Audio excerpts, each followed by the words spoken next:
Alexander Reid never wanted trouble with the local HOA, but they seemed determined to bring war to his doorstep.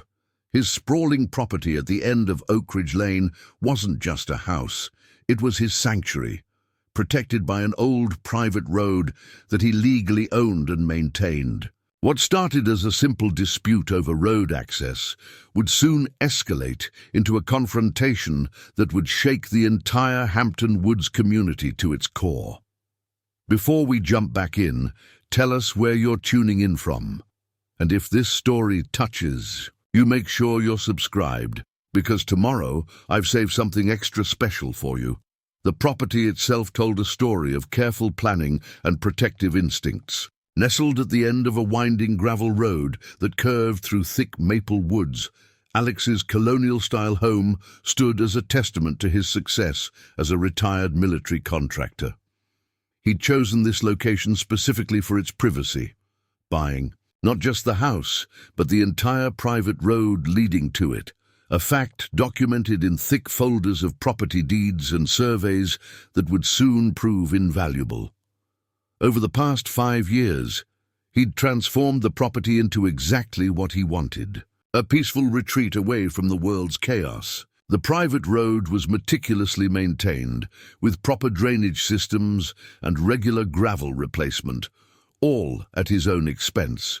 Security cameras discreetly monitored the approach, not out of paranoia, but from the same careful planning that had kept him alive during his contracting days overseas. Motion sensor lights lined the road at strategic intervals, more for safety than surveillance. What the Hampton Woods HOA didn't understand, or chose to ignore, was that Alex's private road wasn't just a path to his house. It was a boundary line, legally and literally, between their jurisdiction and his independence. He'd researched thoroughly before purchasing, ensuring the road's private status was ironclad. The property had been grandfathered in long before the Hampton Woods development sprung up around it, meaning their HOA had no authority over his land or his road. His neighbors in Hampton Woods lived under the HOA's ever-watchful eye. Their mailbox colors regulated, their grass heights measured, their holiday decorations strictly scheduled. But Alex's property remained a sovereign island in their sea of conformity, and that fact seemed to drive certain HOA board members to distraction. Particularly Catherine Morrison, the newly elected HOA president, whose campaign had promised to unite the community under one standard. Alex kept to himself mostly, maintaining cordial but distant relationships with his neighbors. He'd wave as they passed, help if someone's car got stuck in winter weather, and always kept his property in immaculate condition, not because of HOA rules, but because that's who he was. Structure and order were in his DNA, learned from years of military service and reinforced by his time in private security. The hints of coming trouble had been there for months. HOA newsletters mentioning community-wide standardization initiatives, surveyors appearing at the edges of his property, claiming to be doing routine work for the county, Catherine Morrison's increasingly frequent drives past his gate, her luxury SUV slowing to a crawl as she took notes on her tablet. But Alex hadn't imagined they'd go this far. Until they did. The sound of tires screeching to a halt at midnight would mark the beginning of a battle Alex never wanted, but was more than prepared to fight. The HOA was about to learn a harsh lesson about property rights, jurisdiction, and the mistake of pushing a man who'd spent his life dealing with much more dangerous adversaries than suburban power trippers with laminated rulebooks. What started with spike strips on a private road would end with police involvement, legal warfare, and a community divided. But that first night, as Alex's headlights caught the glint of metal teeth embedded in his gravel road, he knew only one thing for certain. Someone had just made a very serious mistake. Alex's headlights illuminated the crude trap that someone had laid across his private road. The metal teeth of the spike strips gleamed maliciously in the darkness, strategically placed just beyond the final curve where a driver might not spot them in time. If he hadn't been paying attention, hadn't noticed that slight reflection in his high beams, the damage to his tires would have been catastrophic. He brought his truck to a careful stop about 10 feet from the strips, his military training kicking in as he assessed the situation. The placement wasn't random. Whoever had done this knew exactly what they were doing.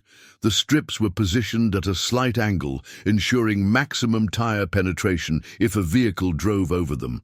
This wasn't amateur hour, these were professional grade. Tire deflation devices, the kind used by law enforcement. The night air was crisp and still as Alex stepped out of his truck, his boots crunching on the gravel. He pulled out his tactical flashlight, its powerful beam cutting through the darkness as he approached the spike strips. The setup was even, more sophisticated than he'd first thought. The strips were anchored into the ground with heavy-duty stakes, preventing them from being easily kicked aside. Someone had taken their time with this installation. Years of security work had taught Alex to document everything. He pulled out his phone and began recording, narrating as he filmed. It's 11:47 p.m. on Tuesday, October 15th. Someone has installed unauthorized spike strips on my private road at approximately 342 Oakridge Lane. He made sure to capture clear footage of how the strips were secured, the professional-grade materials used, and their exact placement on his property.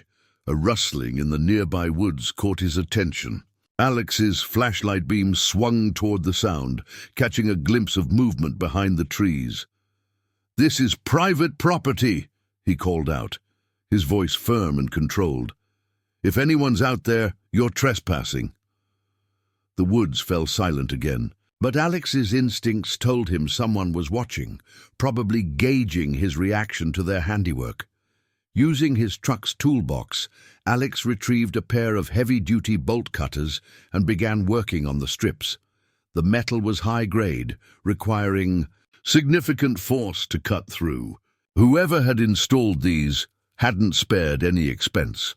As he worked, his mind ran through the possibilities.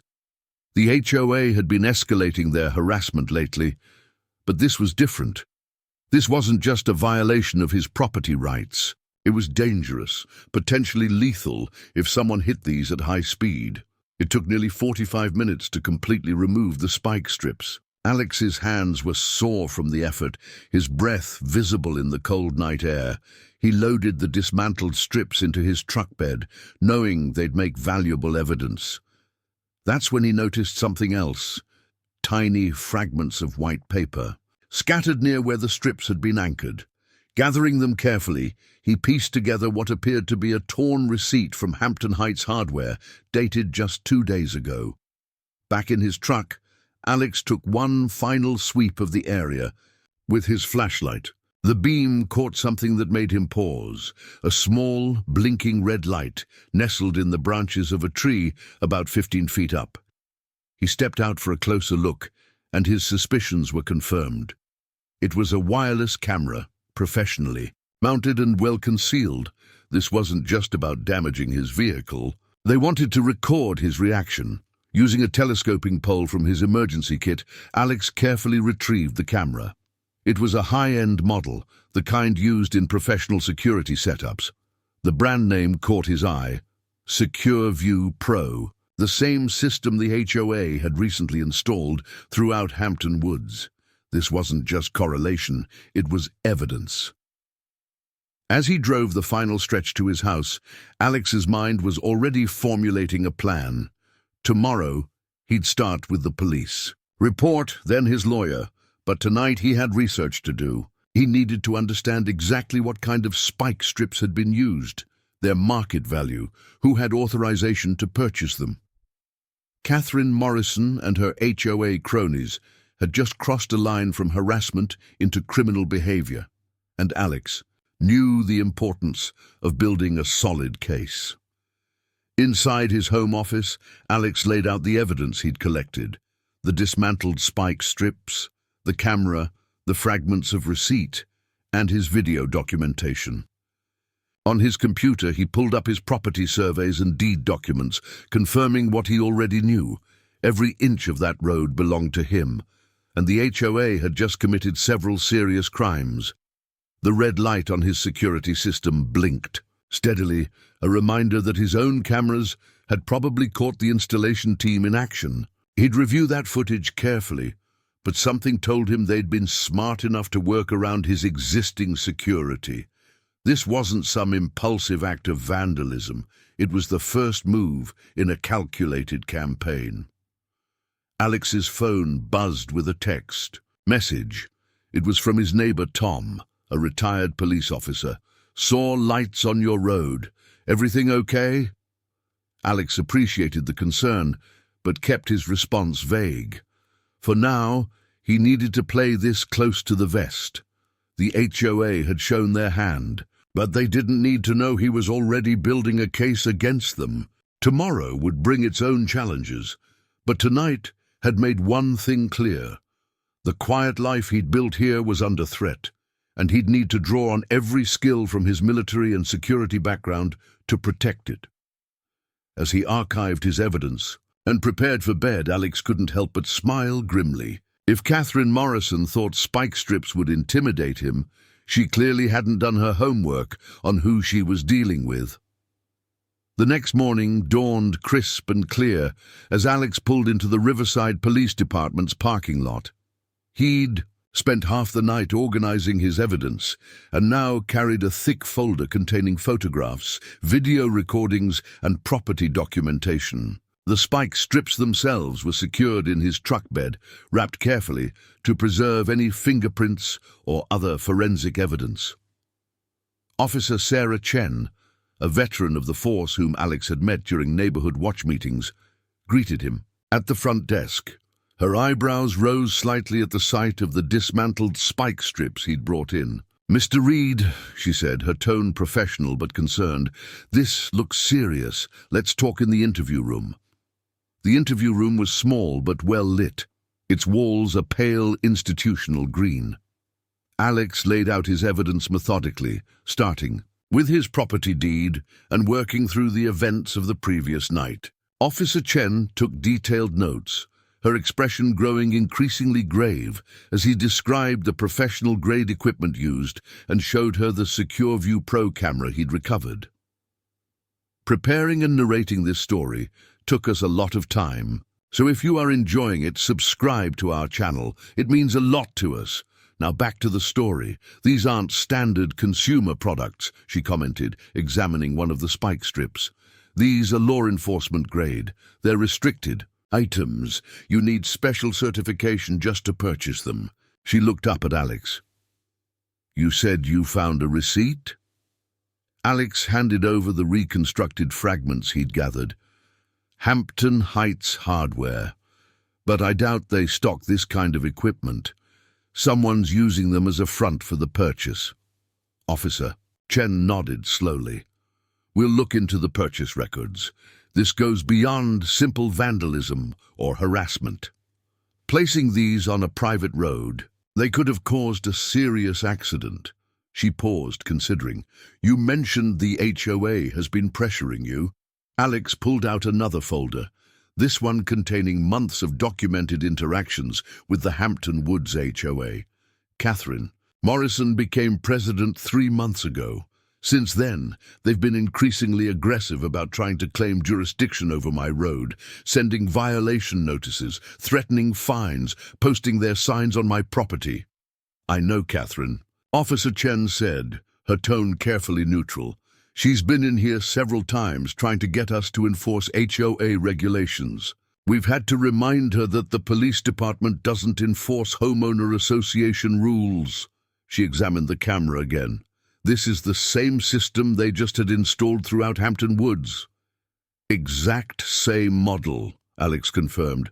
"And I've got video from my security system showing a vehicle matching Catherine Morrison's Lexus SUV driving past my property around 9 p.m. last night, about 2 hours before I found the strips." Officer Chen's radio crackled to life, and she responded briefly before turning back to Alex. "Mr. Reid, I'm going to file this as a criminal complaint. Attempted property damage, reckless endangerment, and illegal possession of restricted law. Enforcement equipment. We'll need to investigate the purchase of these spike strips. That alone is a serious offense." As she spoke, Alex noticed movement through the interview room's window. Catherine Morrison herself was striding into the police station, her designer heels clicking against the tile floor. She carried a thick binder emblazoned with the Hampton Woods HOA logo, her face set in what Alex had come to think of as her official business expression. Officer Chen noticed his attention shift and glanced over her shoulder. "Looks like we might get some answers sooner rather than later," she murmured. "Would you mind waiting here for a moment, Mr. Reid?" Through the window, Alex watched as Officer Chen intercepted Catherine before she could reach the front desk. Their conversation was brief but animated, Catherine's carefully maintained composure slipping as she gestured toward the interview room. Even through the glass, Alex could read her lips well enough to catch phrases like safety measures and community standards. Officer Chen's response seemed to catch Catherine off guard. The HOA president's face flushed, and she clutched her binder tighter as the officer continued speaking. Finally, Catherine turned on her heel and stormed out of the station, nearly colliding with another officer in her haste to leave. When Officer Chen returned to the interview room, her expression was grimly satisfied. Ms. Morrison came to file a complaint about vandalism to HOA safety equipment on what she claims is a community road. She seemed surprised to learn that we were already investigating the spike strips as a criminal matter. Alex leaned forward.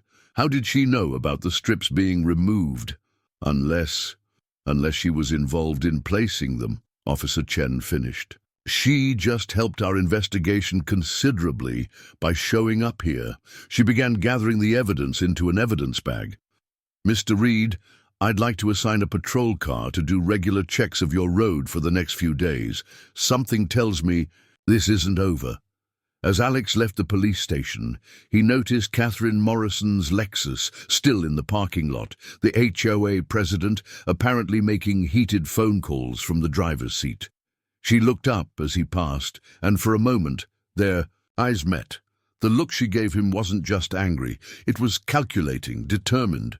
She might have lost this round, but Alex knew better than to think she was giving up. His phone buzzed with a text from Officer Chen. "Camera serial number matches a batch purchased by Hampton Woods HOA last month. Search warrant for purchase. Records being prepared." Alex allowed himself a small smile as he drove home. The HOA had just made their first major mistake, and he intended to make them regret it. The official Hampton Woods HOA letter arrived that afternoon, printed on expensive letterhead with gold embossing. Alex had been expecting it, but the contents still managed to surprise him with their audacity. Standing in his driveway, he read it twice to make sure he wasn't misunderstanding. Notice of emergency safety.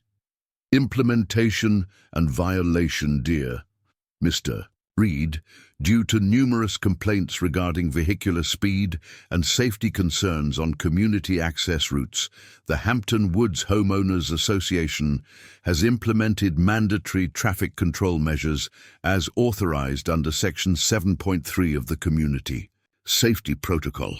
The removal and vandalism of essential safety equipment constitutes a Level 1 violation. Immediate actions required. Cease all interference with HOA safety installations. Remit payment of $5,000 for equipment damages. Grant HOA maintenance.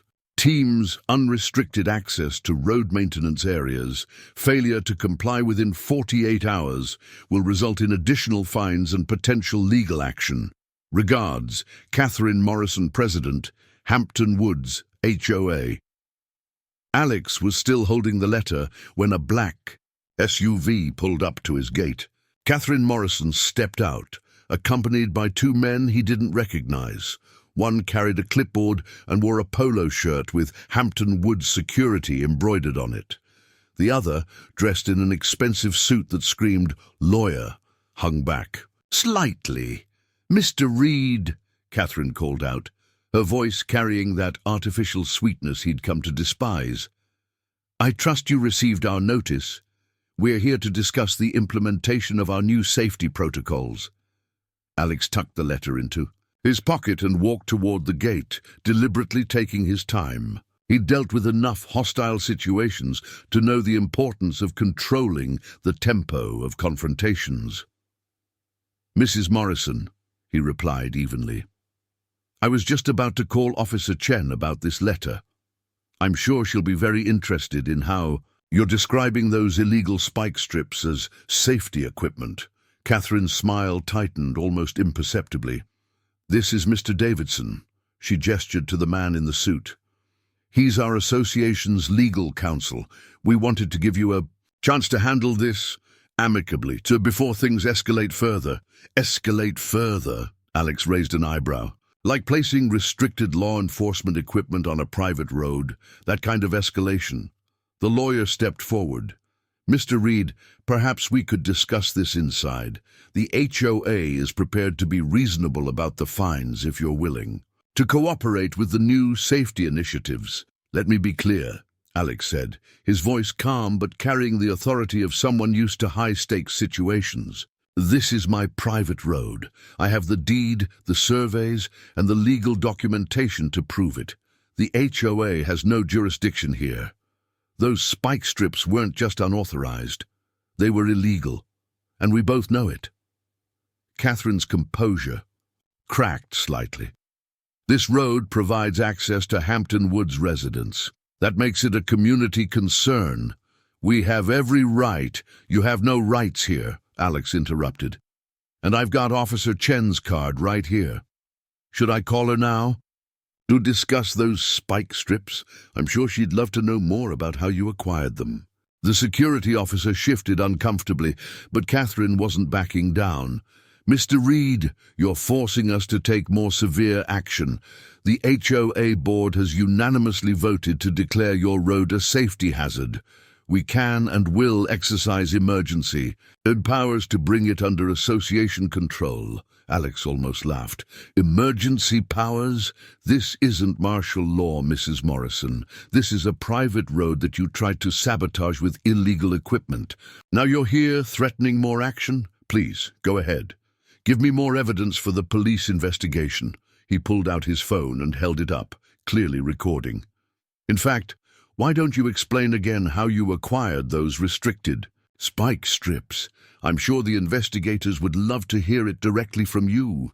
The lawyer grabbed Catherine's arm as she started to respond. They had a heated, whispered exchange, during which Alex continued recording. Finally, Catherine turned back to him, her face flushed with anger. "This isn't over, Mr. Reid. The association has resources you can't imagine. We will bring this road under proper community control, one way or another." "That sounded an awful lot like a threat, Mrs. Morrison," Alex replied calmly, still recording. "Would you like to clarify that statement for the record?" Instead of responding, Catherine spun on her heel and stormed back to her SUV, the lawyer hurrying after her. The security officer lingered for a moment, looking uncomfortable. "Just doing my job, sir," he muttered, not meeting Alex's eyes. "But between you and me, those strips weren't in any official inventory I know about." Alex nodded slightly, filing away that information as the man retreated to the SUV. As they drove away, he reviewed the video he'd just recorded. Catherine's threats, combined with the letter, would make excellent additions to the police report. But something about this confrontation bothered him. Catherine had seemed too confident, too assured of her position despite the police involvement. She'd mentioned resources. What exactly did that mean?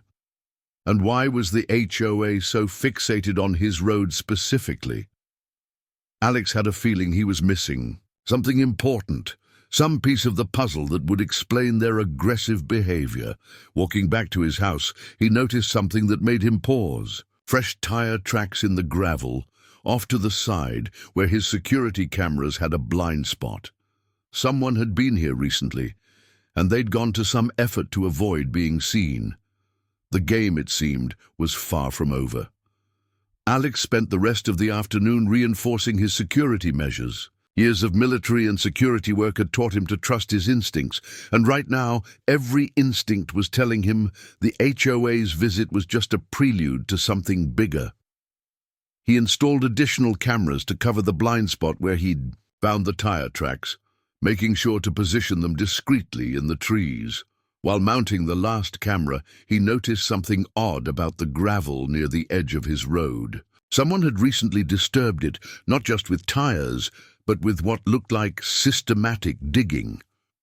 The holes had been carefully filled in, but to his trained eye, the difference in gravel distribution was obvious. Alex grabbed a shovel from his garage and began investigating.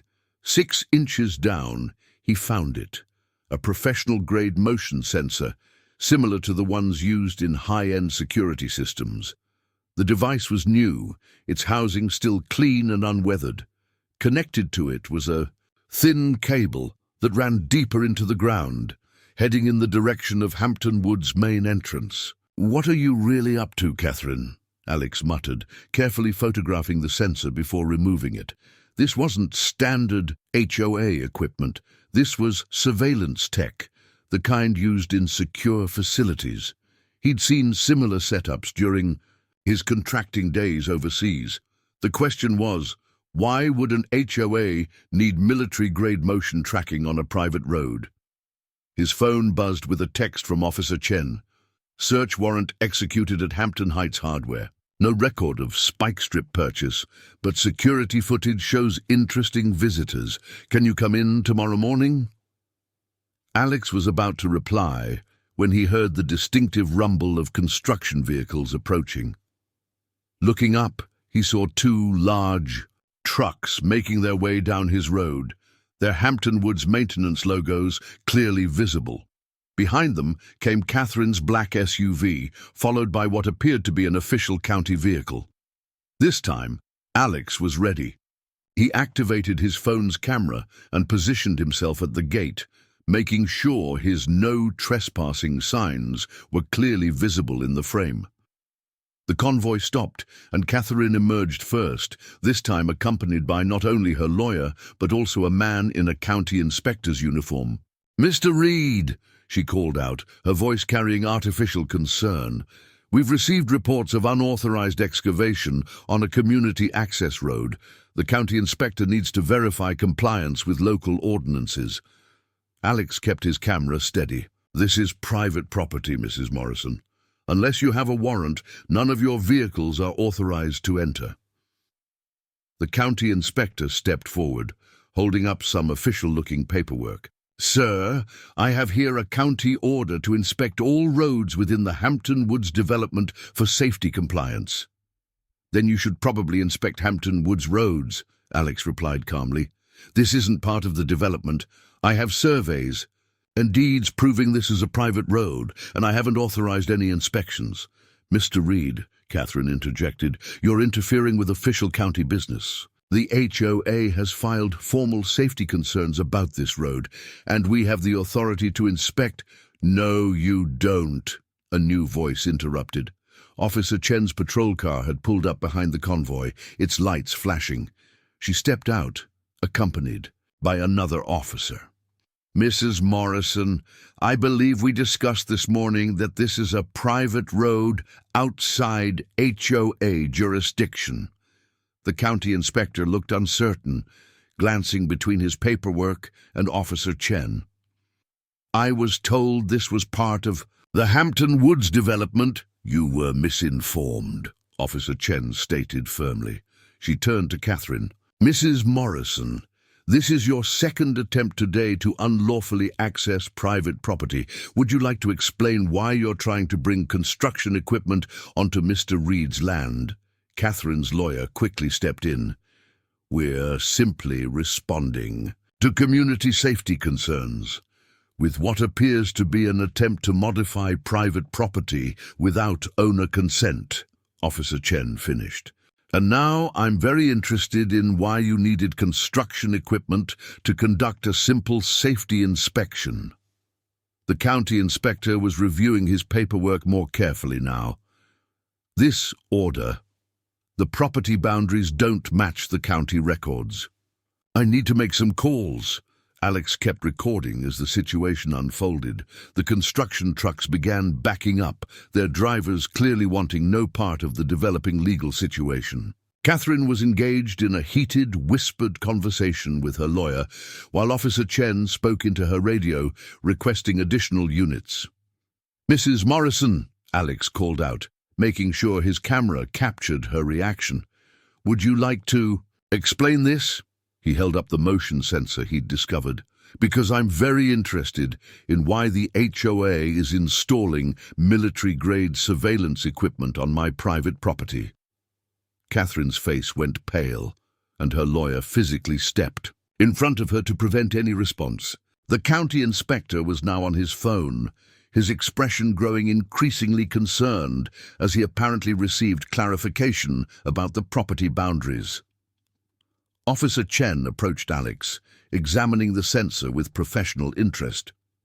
"Mind, if we add this to our evidence, it might help explain why someone went to so much trouble to get access to your road." As the confrontation wound down and the unwanted visitors began to disperse, Alex noticed something that made his security instincts flare. One of the construction workers had dropped what looked like a surveyor's map while hurrying back to his truck. Alex retrieved it before anyone could notice, and what he saw made the HOA's desperate attempts to access his road suddenly make a lot more sense. The map showed planned development expansions for Hampton Woods, expansions that would be impossible without control of his road. But more importantly, it showed something else, geological survey markers indicating significant underground water reserves, exactly where his private road curved through the property. The HOA wasn't just after his road, they were after what was beneath it. Late that evening, after the confrontation had ended and the police had left, Alex sat in his home office studying the dropped survey map. His military training had taught him to look for patterns, and something about this situation wasn't adding up. The map showed extensive geological surveys of the area, far more detailed than anything a regular HOA would need for simple development planning. Using his laptop, he began researching Hampton Woods' recent activities. The HOA's public records showed something interesting. 3 months ago, right around when Catherine Morrison became president, they'd hired a consulting firm called Aquacore Development. Further digging revealed that Aquacore specialized in private water rights acquisition and infrastructure development. A knock at his door interrupted his research. Alex checked his security camera feed before opening it. It was the county inspector from earlier, looking notably uncomfortable. "Mr. Reid," the inspector said, glancing nervously over his shoulder, "I'm James Parker. I need to tell you something about today's inspection order." Alex studied him carefully before stepping aside. "Come in, Mr. Parker." In his living room, Parker seemed to struggle with what he wanted to say. Finally, he pulled out a folder. "The inspection order I had today? It was fraudulent. I mean, it looked real. It had all the right stamps, signatures, everything. But when I called the office to verify, they had no record of it." "Someone faked a county document?" Alex asked, though he already suspected the answer. Parker nodded. "That's a federal offense. But here's the thing. The signatures. They're perfect copies of real ones, including mine. The only way someone could have done that is with access to our internal systems." Alex leaned forward. "Why are you telling me this?" "Because," Parker said, lowering his voice despite being indoors, 3 weeks ago, Catherine Morrison's husband joined our IT department, and suddenly we're getting all these rushed orders about Hampton Woods, backdated permits, emergency inspections. Something's not right." Alex showed Parker the survey map. "What do you make of this?" The inspector's eyes widened. "These markings. This is way beyond normal development surveys. These are the kind of studies you do when you're looking for—" He trailed off. "Looking for what?" Aquifer access points, Parker finished.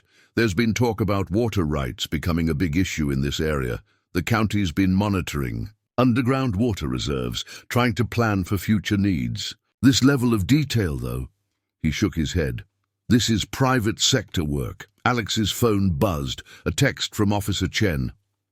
Background check on Catherine Morrison came back. You need to see this. Can you meet tomorrow? As Parker left, Alex returned to his computer with renewed purpose. A quick search revealed that Aquacore Development had been involved in several controversial water rights acquisitions across the state. Their typical pattern was to work through local homeowners associations, using property regulations to gain control of strategic locations. The sound of tires on gravel caught his attention. His security feed showed a utility van approaching, slowly, its headlights off. The van stopped just at the edge of his camera's range, and two figures emerged, carrying what looked like equipment. Alex switched his exterior lights to infrared and activated his phone's recording function. Through the camera feed, he watched as the men began setting up what appeared to be surveying equipment, working quickly and quietly in the darkness. He was about to call Officer Chen when he noticed something else. A small drone, hovering almost invisibly above his property, its camera clearly oriented toward his house. This wasn't just surveillance. They were mapping his entire property, likely looking for the best access points to whatever lay beneath it. Years of security work had taught Alex to think several moves ahead. Instead of confronting them directly, he began documenting everything. The van's license plate, clear images of the men's faces, their equipment, the drone's flight pattern. Each piece was evidence, and he knew from experience that evidence won wars more effectively than confrontation. His phone buzzed again. Another text from Officer Chen. Just got an interesting call from State Water Board. Apparently someone's been inquiring about private water rights in your area. Very specific inquiries about your property. The pieces were falling into place. The spike strips weren't just about controlling his road, they were trying to force him out entirely. His property wasn't just sitting on valuable real estate, it was sitting on something potentially much more valuable: water rights. Alex watched as the men packed up their equipment and melted back into the darkness. He could have confronted them, could have called the police, but sometimes information was more valuable than immediate action. Catherine Morrison and her associates clearly had bigger plans, and now he needed to figure out exactly what they were willing to do to achieve them. Opening his laptop again, he began compiling everything he'd learned. The fake county documents, the suspicious timing of Morrison's husband joining the IT department, Aquacore's history of controversial acquisitions, and now this late-night survey attempt. Each piece pointed to a coordinated effort to seize control of not just his road, but the valuable resources beneath it. The question now wasn't just about defending his property, it was about exposing whatever Catherine Morrison and her partners were planning before they could force him, and potentially others, out of their homes. The HOA had just unknowingly given him the ammunition he needed. Now he just had to figure out the best way to use it. The next morning dawned grey and misty as Alex pulled into the police station parking lot. Through the light fog, he noticed Catherine Morrison's black SUV parked in the visitors section. His instincts immediately went on high alert. She was trying to get ahead of something. Inside, Officer Chen was waiting for him, her expression grim. "We need to talk privately," she said, leading him to a conference room rather than the usual interview space. Inside, a man in a state police uniform was waiting, along with what appeared to be a federal agent. "Mr. Reid," the agent introduced himself. "I'm Special Agent Thompson, FBI. We've been investigating a pattern of suspicious property acquisitions across 3 states. Your situation has attracted our attention." Before Alex could respond, raised voices from the lobby filtered through. He recognized Catherine Morrison's sharp tone, now stripped of its usual artificial sweetness. Through the conference room's window, he could see her arguing with another officer, waving what looked like a stack of legal documents. "Mrs. Morrison is currently trying to file criminal charges against you," Officer Chen explained. "Vandalism, interference with safety equipment, threatening HOA officials. The usual harassment tactics, but that's not why we called you in." Special Agent Thompson slid a folder across the table. Inside were surveillance photos of familiar faces. Catherine Morrison having dinner with executives from Aquacore Development, her husband leaving the county offices late at night, and most surprisingly, the two men Alex had spotted doing the nighttime survey of his property. These men, Thompson pointed to the survey team, are former military contractors now working for a private security firm. They specialize in what they call property acquisition assistance, basically helping developers force people out of strategic locations. Alex studied the photos. "This is about more than just water rights, isn't it?" "Much more," Thompson confirmed. "Aquacore is a front for larger development interests. They target areas with untapped water resources, use local HOAs to gain control, then sell the rights to private water management companies. They've done it in drought-prone areas across the country," Officer Chen added. "The spike strips were just the start. Based on patterns from other locations, they typically escalate to more aggressive tactics when initial pressure fails." As if on cue, Alex's phone buzzed with a security alert from his property. The camera feed showed 3 Hampton Woods maintenance vehicles parked at his gate. Men in work uniforms were unloading equipment, including what looked like concrete. "Barriers. They're trying to block my road," Alex said, showing the feed to Officer Chen. "Under the guise of safety improvements, I'm guessing." "We can't let them escalate this further," Thompson said. "But we also need to catch them in a more significant act. The spike strips incident alone isn't enough to bring down their whole operation." Alex thought for a moment. What if we let them think they're winning, give them enough rope to hang themselves? "What are you suggesting?" Officer Chen asked. "They want access to my property. Let's give it to them under very controlled circumstances. I'm guessing you'd be interested in what they do when they think no one's watching?" Thompson nodded. "Slowly, we could set up surveillance, gather evidence of their real intentions. But it would be risky. These people have shown they're willing to go to extreme lengths." "I've handled worse," Alex said, "and I'm tired of playing defense." Their planning was interrupted by a commotion in the lobby. Catherine Morrison's voice had risen to almost a shout. "This is outrageous. We have every right to secure community roads." Officer Chen checked the security feed. "She's trying to get a court order to classify your road as critical infrastructure. Claims it's needed for emergency services access to Hampton Woods." "Let her," Alex said. "The more documentary evidence we have of their methods, the better." Thompson raised an eyebrow.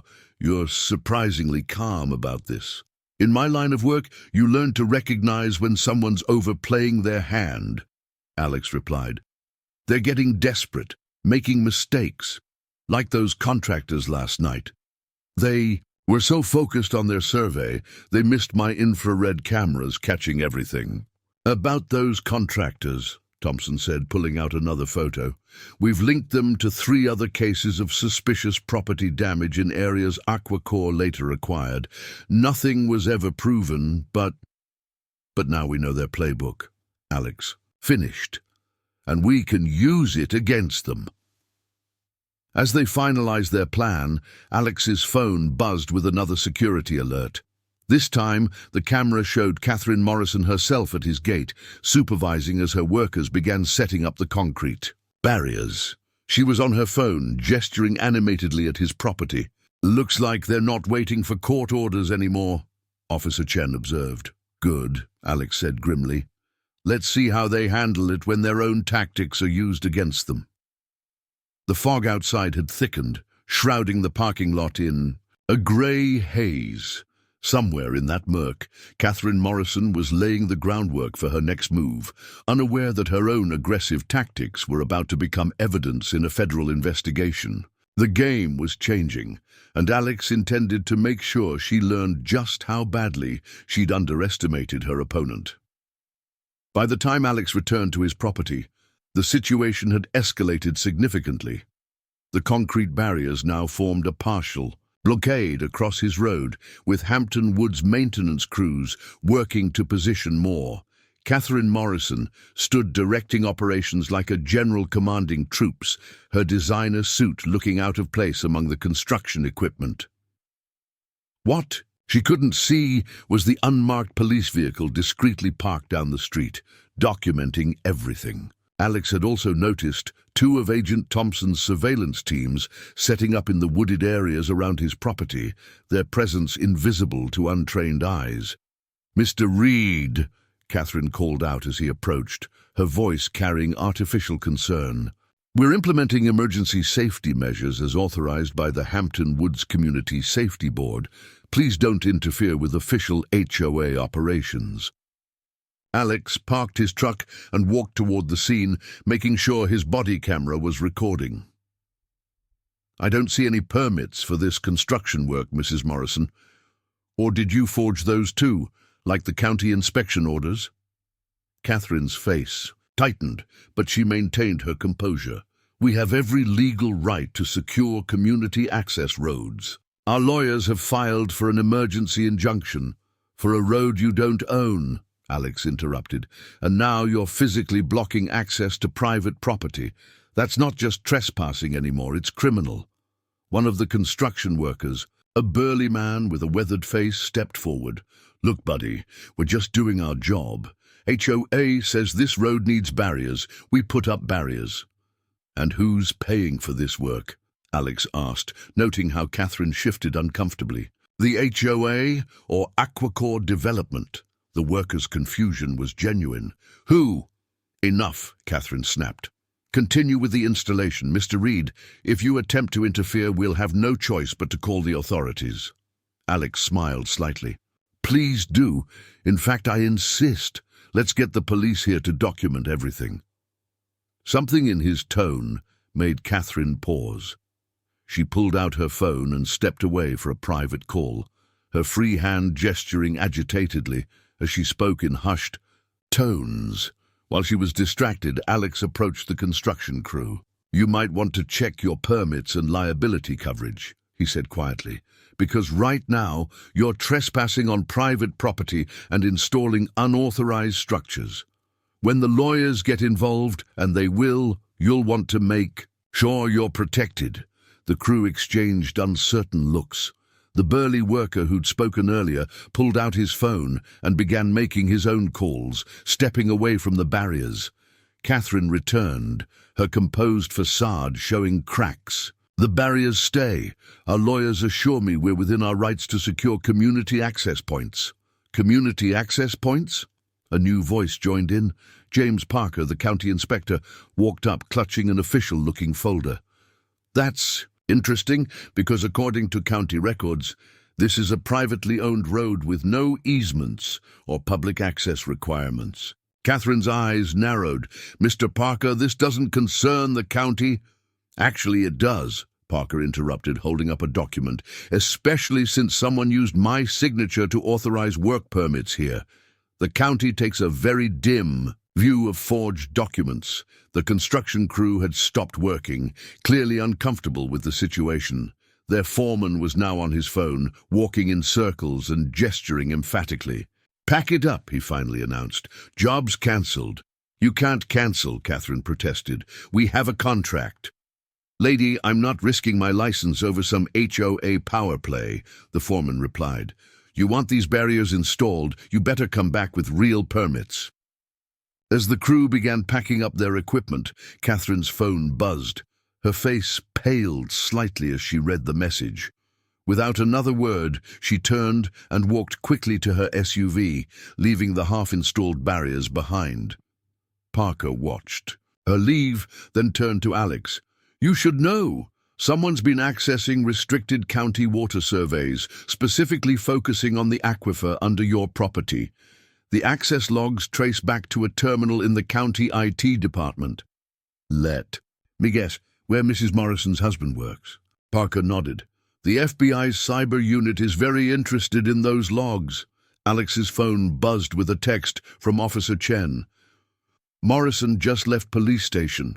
Tried to file harassment charges against you. When we asked for evidence, she claimed it was stolen from her car last night. Getting desperate, another message followed quickly. Check local news website. Someone leaked info about Aquacor's previous operations. Comments section is filling with similar stories from other communities. The barriers stood like abandoned sentries on his road, a testament to Catherine's failed show of force. But Alex knew this wasn't over. Desperate people made desperate moves, and Catherine Morrison had just been publicly humiliated. His security system pinged another alert, movement in the woods behind his property. The game was shifting again, and Alex had a feeling the next move wouldn't involve construction crews or legal papers. It was time to prepare for something more direct. Let me guess, where Mrs. Morrison's husband works. Night had fallen by the time Alex finished documenting the day's events. The abandoned concrete barriers cast long shadows in his security. Lights, their presence a stark reminder of the HOA's failed power play. He was reviewing his footage when his laptop pinged with an encrypted email from Agent Thompson. Check your secure drop. Found something interesting. The file was heavily redacted but clear enough. Financial records showing a complex web of shell companies connecting Aquacor development to several investment firms, all leading back to a larger corporation, Watershed Holdings International. A quick search revealed they'd been involved in controversial water rights acquisitions across multiple states. His doorbell rang, interrupting his research. The security feed showed a familiar face. Tom Martinez, one of his neighbors from the edge of Hampton Woods. Tom was a retired civil engineer who'd always kept to himself, maintaining a polite but distant relationship with the HOA. "Sorry to bother you so late," Tom said when Alex opened the door, "but after what happened today, there's something you need to see." Tom pulled out a thick folder of technical drawings and surveys dating back 20 years. "I worked for the County Water Department before retiring. These are the original surveys from when Hampton Woods was first developed. Look at this." He pointed to a detailed underground mapping. "There's not just one aquifer under your property," Tom explained. "There's an entire underground water system. The original developers knew about it, but couldn't access it because of the bedrock formation. But with modern drilling technology, it's accessible now," Alex finished, suddenly understanding the HOA's desperate tactics. Worth millions, maybe more, especially with the drought conditions predicted for the next decade. Tom shuffled through more papers. But here's what's really interesting. Catherine Morrison didn't just happen to become HOA president. She was placed there. Alex leaned forward. "What do you mean?" 6 months ago, the previous president suddenly resigned after his wife got an unexpected job offer across the country. A very generous job offer from a subsidiary of Watershed Holdings. Tom's expression was grim. "They've done this before. Find ways to get their people into positions of authority, use HOA bylaws to pressure holdouts, then acquire the property rights they really want." A notification from Alex's perimeter sensors interrupted them. Movement in the woods again, this time more coordinated. The infrared cameras showed 3 figures moving through the trees, carrying what looked like professional survey equipment. "They're not even trying to hide anymore," Alex muttered, but something about their movement. Pattern seemed off. These weren't surveyors, they moved with too much purpose, too much tactical awareness. His phone buzzed with an urgent text from Officer Chen. "Just intercepted police scanner traffic. Private security team requested permission to enter Hampton." Woods area for routine patrol. Company name matches known aquacore contractors. These aren't regular security guards. Tom looked at the security feed and frowned. That equipment they're carrying, that's not survey gear. Those are ground-penetrating radar units. They're mapping the aquifer access points. Alex's military. Training kicked in as he noticed something else. The teams were setting up in a triangulated pattern around his property. They're not just mapping, he said quietly. They're establishing control points. Standard tactical procedure for securing an area. Another alert pinged. A vehicle approaching his gate. The camera showed Catherine Morrison's SUV, but she wasn't alone. A man in an expensive suit sat in the passenger seat, his bearing distinctly military despite his civilian clothes. "That's Michael Reeves," Tom said, his voice tight. "Former Special Operations, now head of security for Watershed Holdings. I dealt with him at my last job. He's not someone who takes no for an answer." Alex's phone lit up with another message. From Agent Thompson. "Urgent. New intel shows Watershed Holdings involved in multiple cases of aggressive property acquisition. Their security teams have military backgrounds. Exercise extreme caution." "They're done playing HOA games," Alex realized. "This is about to get a lot more serious. What are you going to do?" Tom asked. Alex was already moving, activating additional security measures he'd installed, but hoped never to need. "First, I'm getting you out of here safely. Then I'm going to show them why picking this fight was a serious mistake." As Tom left, through the back entrance, Alex watched the security teams continuing their careful deployment around his property. Catherine Morrison and Michael Reeves remained in their SUV at the gate, likely coordinating the operation. They thought they had him surrounded, outmaneuvered. What they didn't know was that Alex had spent years preparing for scenarios just like this. Every camera, every sensor, every security measure had been placed with purpose. If they wanted to escalate from HOA harassment to paramilitary tactics, they were about to learn why that was a very, very bad idea. As Alex monitored the security team's movements through his camera system, an unexpected message came through from Officer Chen. "Rachel Cooper wants to talk to you. Former Watershed Holdings employee. Says it's urgent. Safe house. Location being arranged." Rachel Cooper. The name triggered a memory. Alex had seen it in the documents Thompson shared, listed as a former project manager for Watershed's acquisition team until she abruptly resigned 3 months ago. Within an hour, Alex was sitting across from her in a secure conference room at the state police headquarters.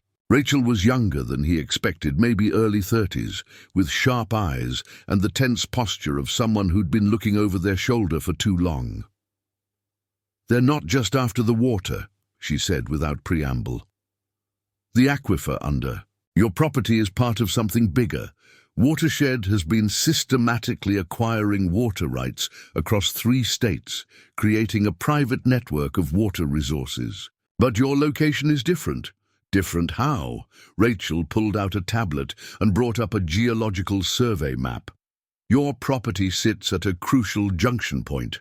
The aquifer system underneath connects to major groundwater channels across the region. Control that point, and you can effectively control water distribution for thousands of square miles.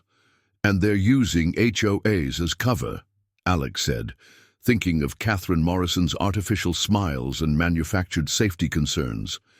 "It's their standard playbook. Find a local HOA, install their people in leadership positions, then use association rules to pressure property owners into selling. Usually it works. Most people can't afford long legal battles against corporate lawyers.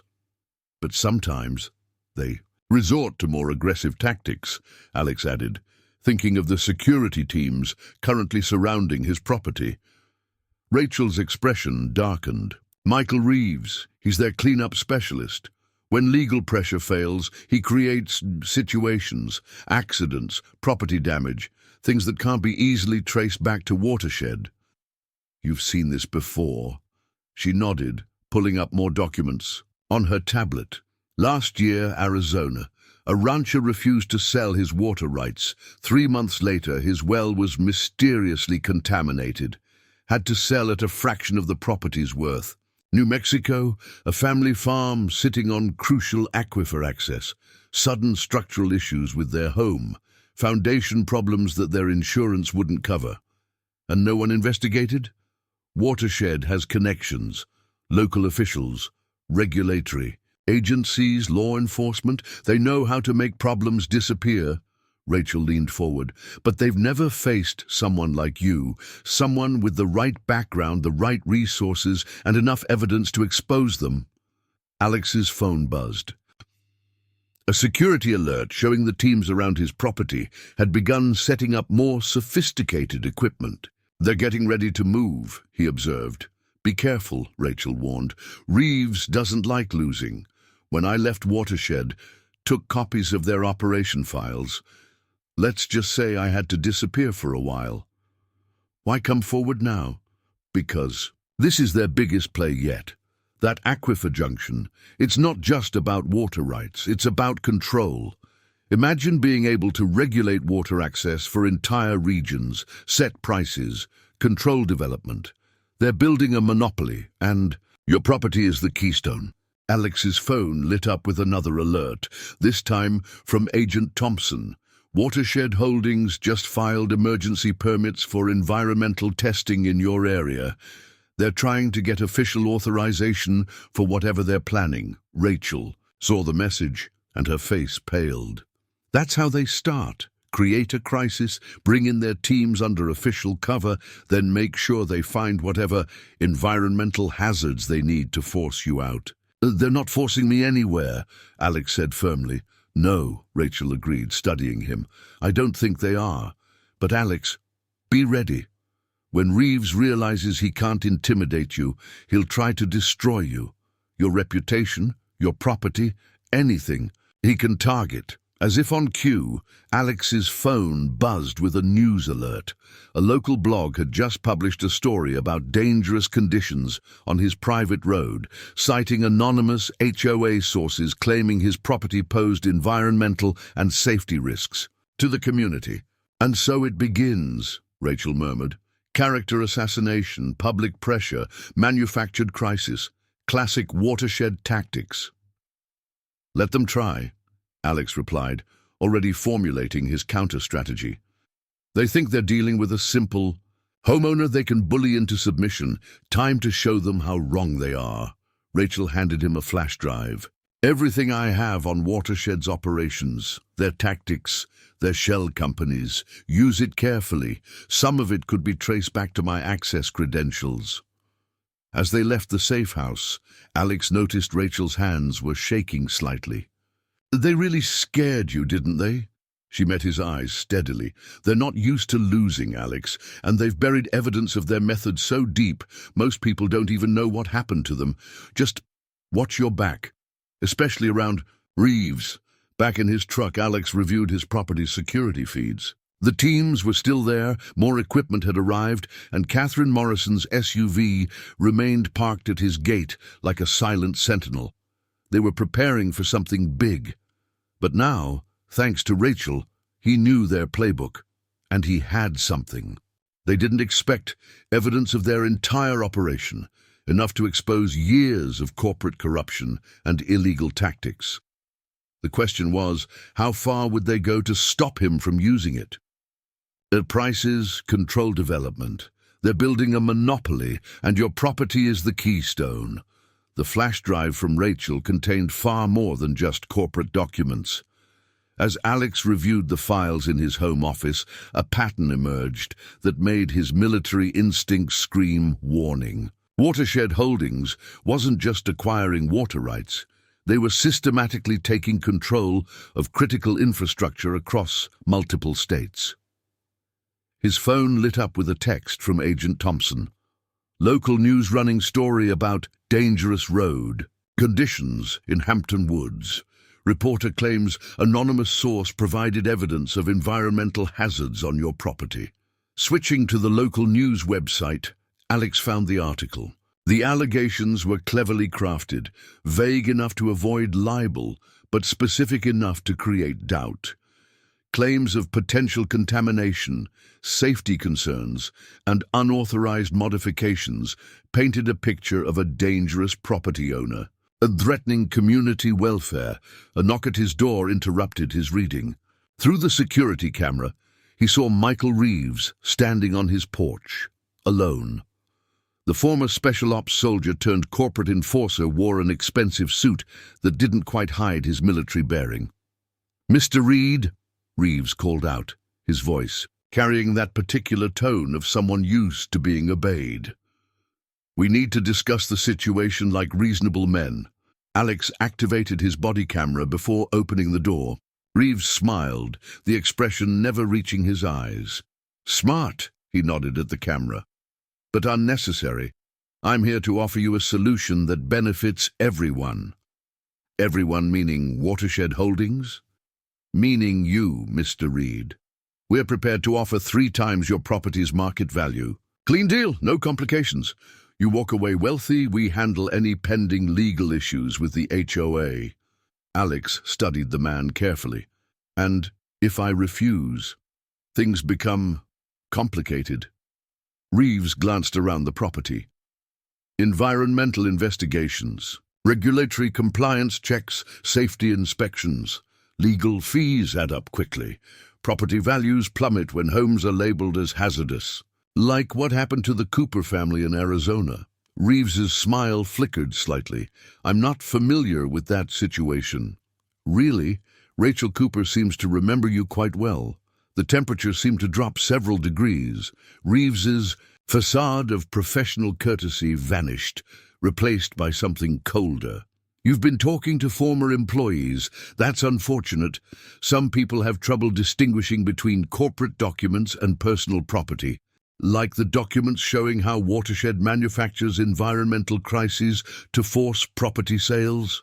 Allegations without proof," Reeves dismissed. "But let's be direct, Mr. Reid. You're a problem solver by training. So am I. We both know how this ends. The only question is how much damage occurs before we reach the inevitable conclusion." Alex's phone buzzed. A text from Officer Chen. "Watershed filed emergency petition for environmental testing. Judge Morrison signing order. Any connection to Catherine?" "Your judge shopping needs work," Alex commented. "Morrison, any relation?" "To Catherine. Her brother-in-law, I believe." Reeves shrugged. "Small world, but you're missing the bigger picture. This isn't about one property or one aquifer. This is about the future of water management in 3 states. Do you really think you can stop that? I think I can expose it." "To whom?" "The media. They're running our story now. The authorities. We have relationships there. The courts. We have teams of lawyers who specialize in tying up cases for years." Reeves stepped closer. "But you have a reputation to lose, a home to protect, a life that can become very, very difficult." Alex's security system pinged. Movement in the woods again. More teams moving into position. "Those men out there," Alex said quietly. "They're not environmental testers, are they?" "Does it matter?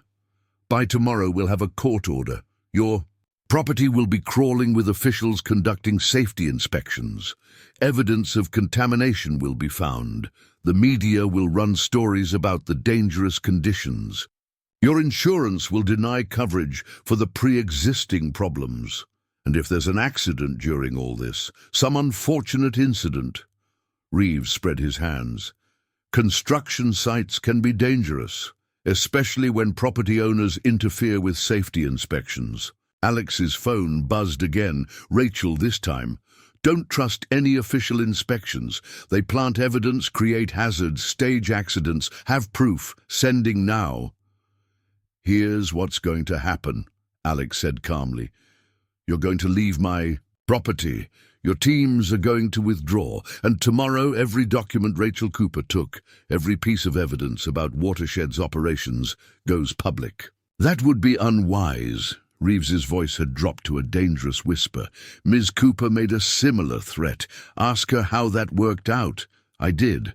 That's why copies of everything are already with federal agencies, news organizations, and online platforms, set to release automatically if anything happens to me, my property, or Rachel. For the first time, uncertainty flickered across Reeves's face. You're bluffing. Test me. Alex held his gaze. But ask yourself, can Watershed survive that kind of exposure? How many investigations can you bury? How many judges can you influence? Because I won't need all of them. I just need one. The standoff stretched for a long moment before Reeves stepped back. You've made a serious mistake, Mr. Reid. One you'll regret very soon. As Reeves walked away, Alex's phone lit up with multiple alerts. The security teams in the woods were moving, not away, but into new positions. The real confrontation, he realized, was just beginning. The break-in happened just after midnight. Alex's security system detected multiple points of entry. Professional work, coordinated and precise. Through his cameras, he watched dark figures moving efficiently across his property, their actions revealing military training. They weren't trying to be completely stealthy anymore. This was a show of force, a message. His phone had gone suspiciously silent, likely signal jamming. The internet was down too, but they didn't know about his satellite backup system, carefully hidden and still streaming everything to secure servers. The first team approached his garage, carrying what looked like environmental testing equipment. But Alex had seen similar setups in his military days. Containers designed to look like testing gear, but perfect for planting false evidence. His cameras caught them carefully placing soil samples and setting up monitoring stations. A second team was working on his private road, not even bothering to hide as they installed sophisticated monitoring equipment. Through the infrared cameras, Alex could see Catherine Morrison's SUV parked just outside his gate, its engine running. The HOA president was coordinating with someone on a satellite phone, likely Reeves. The third team was the most concerning. They moved differently, with more purpose. These weren't pretending to be environmental testers. They were Reeves's personal security team, and they were methodically working their way toward his house. Alex's phone suddenly lit up with a message that had been trying to get through. Urgent. Judge Morrison signed midnight order. Environmental emergency declared. They have paper authorization for property access. Officer Chen. Through his security feed, Alex watched as one of the teams pulled out what appeared to be water testing equipment. But the way they handled it was wrong. Environmental scientists didn't move like special forces operators. They began taking samples from specific points on his property, points that Rachel's documents had identified as common locations for planted contamination evidence. His house phone rang, one of the few lines still working. It was Agent Thompson. Reid, we're seeing multiple teams converging on your location. They're operating under a local court order, but they've way exceeded its scope. We have surveillance units in position, but we need clear evidence of illegal activity. They're planting it right now, Alex replied quietly, watching his screens. Soil samples, water tests, probably targeting the aquifer access points Rachel identified. Keep recording everything. And, Reid, be careful. Reeves's teams have a history of creating accidents during these operations. As if on cue, Alex's cameras caught one of the teams setting up what looked like industrial testing equipment near his power lines. He recognized the configuration. It wasn't for testing. They were setting up to cause a malfunction, probably.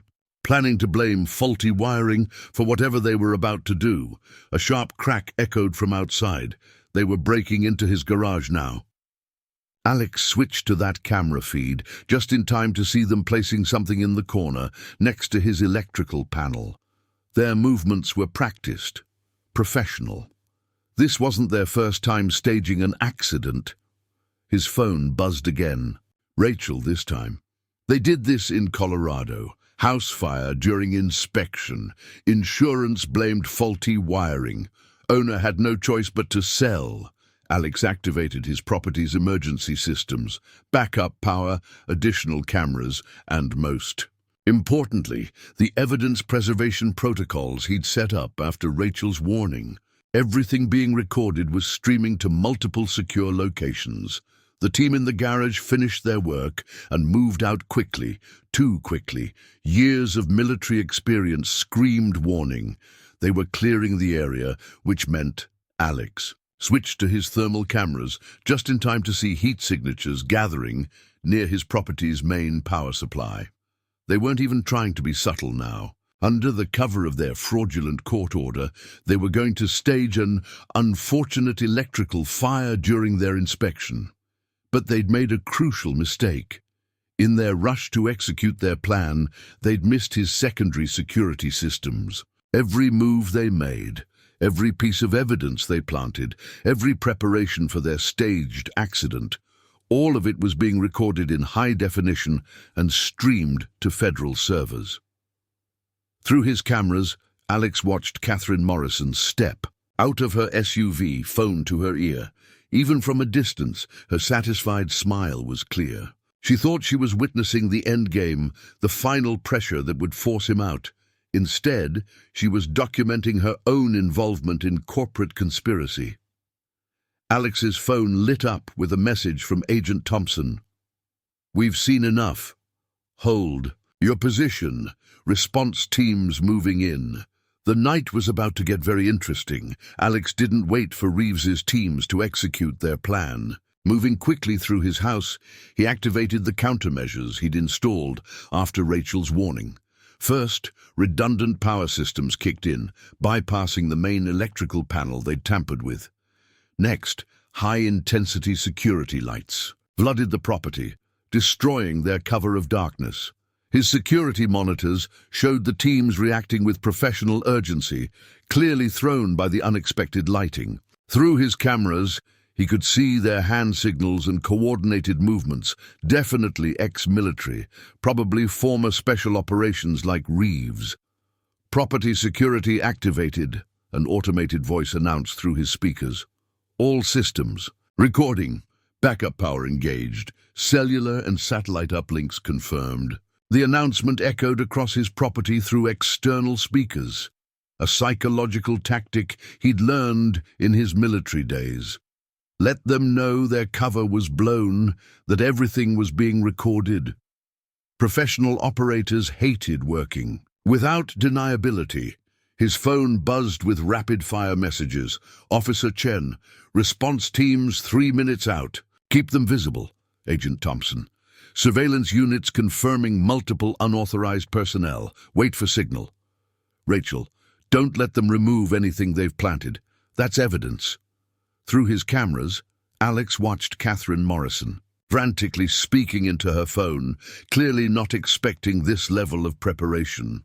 The security teams had paused their operations, waiting for new orders. One of them was attempting to disable the floodlights without success. "Attention unauthorized personnel," Alex's voice boomed through the external speakers. "This is private property. You are being recorded. All evidence collection and planted materials are being documented. Law enforcement has been notified." The effect was immediate.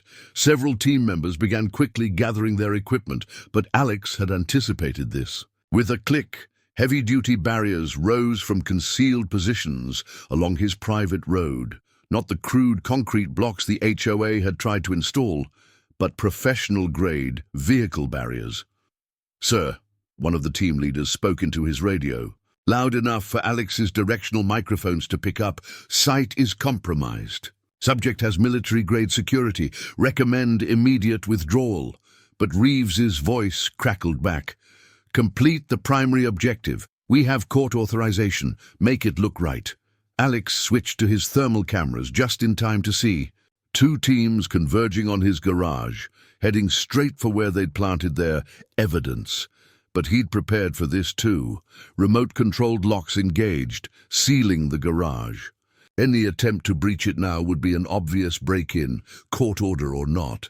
His satellite phone rang, one of the few communications they couldn't jam. It was Tom Martinez, his neighbor. "Alex, county environmental team just pulled up at my place. They're saying there's been a water contamination report, wanting to check properties adjacent to yours." "Don't let them in," Alex advised. "That's not a real environmental team. Call Officer Chen." Suddenly, his perimeter sensors lit up with new alerts. Multiple vehicles approaching, but these weren't Watershed's teams. Police lights reflected off the trees as county sheriff vehicles approached from one direction, while unmarked federal vehicles approached from another. "This is the sheriff's department," a voice boomed through professional-grade speakers. "All personnel on private property, remain where you are. Federal agents are present with jurisdiction." Alex watched through his cameras as Catherine Morrison's composed facade finally cracked. She was practically running to her SUV, but found her path blocked by one of the arriving police vehicles. The security teams reacted with professional discipline, immediately standing down and putting their hands up. They knew the game was over. But one team, Reeves's personal operators, was still moving purposefully toward the garage where they'd planted their evidence. "Agent Thompson," Alex spoke into his satellite phone. "Three-man team moving to garage, northwest corner. They're going to try to retrieve what they planted." "Copy that," Thompson replied. "We see them. Stand by." Alex kept recording as federal agents swarmed his property, catching Catherine Morrison literally holding her satellite phone with Reeves still. On the line, the security teams were being detained, their equipment seized, but most importantly, the evidence they'd tried to plant was being documented exactly where they'd placed it. His phone lit up with a final message from Rachel. "Check your email. Just sent proof of 3 other properties where they pulled this. Same stunt. Matches their pattern exactly." The night wasn't over, but Alex allowed himself a small smile. Sometimes the best defense was being prepared for the worst, and making sure everything was caught on camera. The next hour unfolded like a carefully choreographed operation. Federal agents methodically documented each piece of planted evidence, photographing everything exactly where Watershed's teams had placed it. Catherine Morrison sat in the back of a police car, her designer suit looking out of place against the vehicle's vinyl seats, while officers catalogued the contents of her phone and SUV.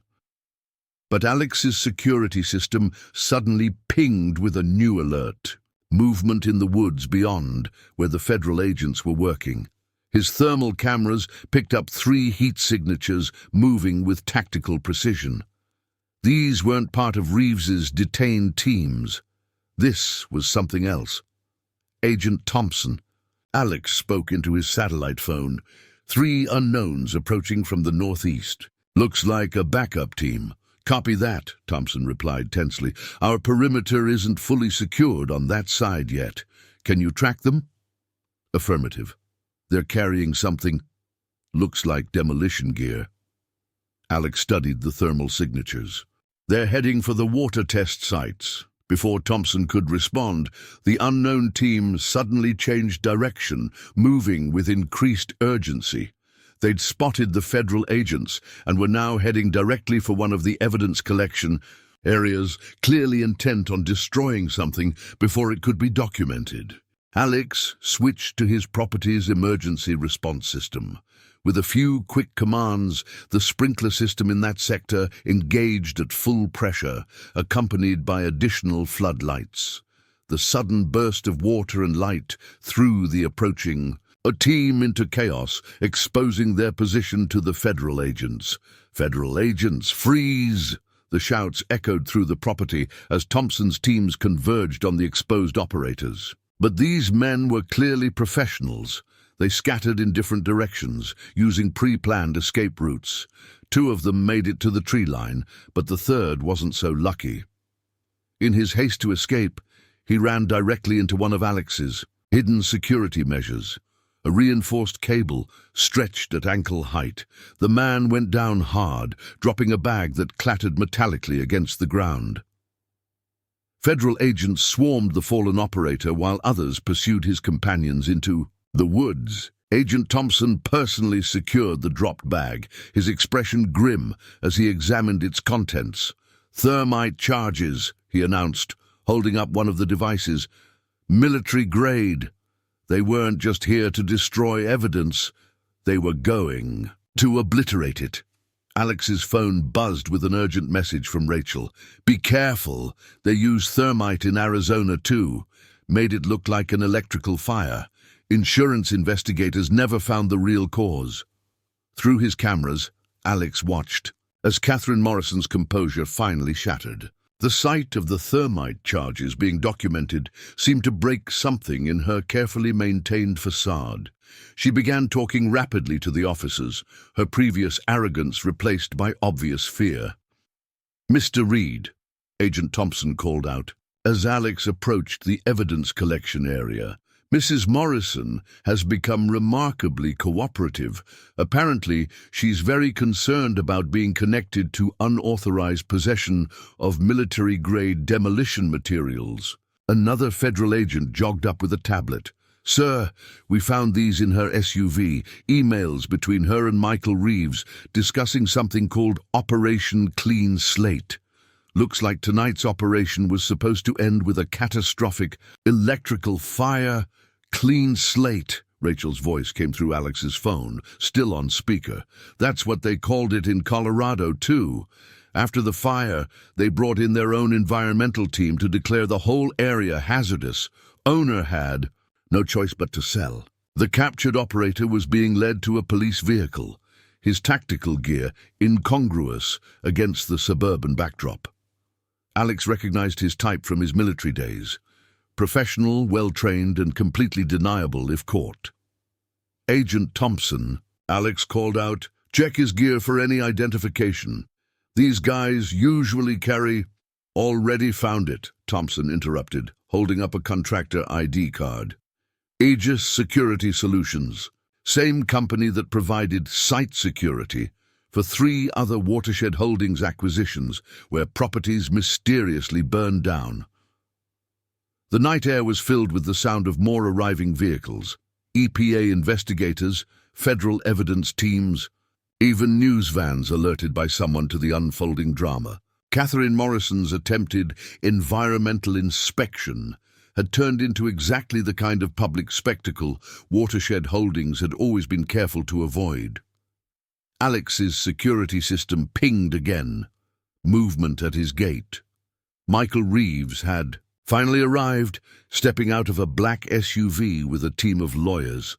But unlike his usual confident demeanor, the corporate enforcer looked shaken. His carefully planned operation hadn't just failed, it had exposed the entire playbook Watershed had been using for years. The real fight was just beginning.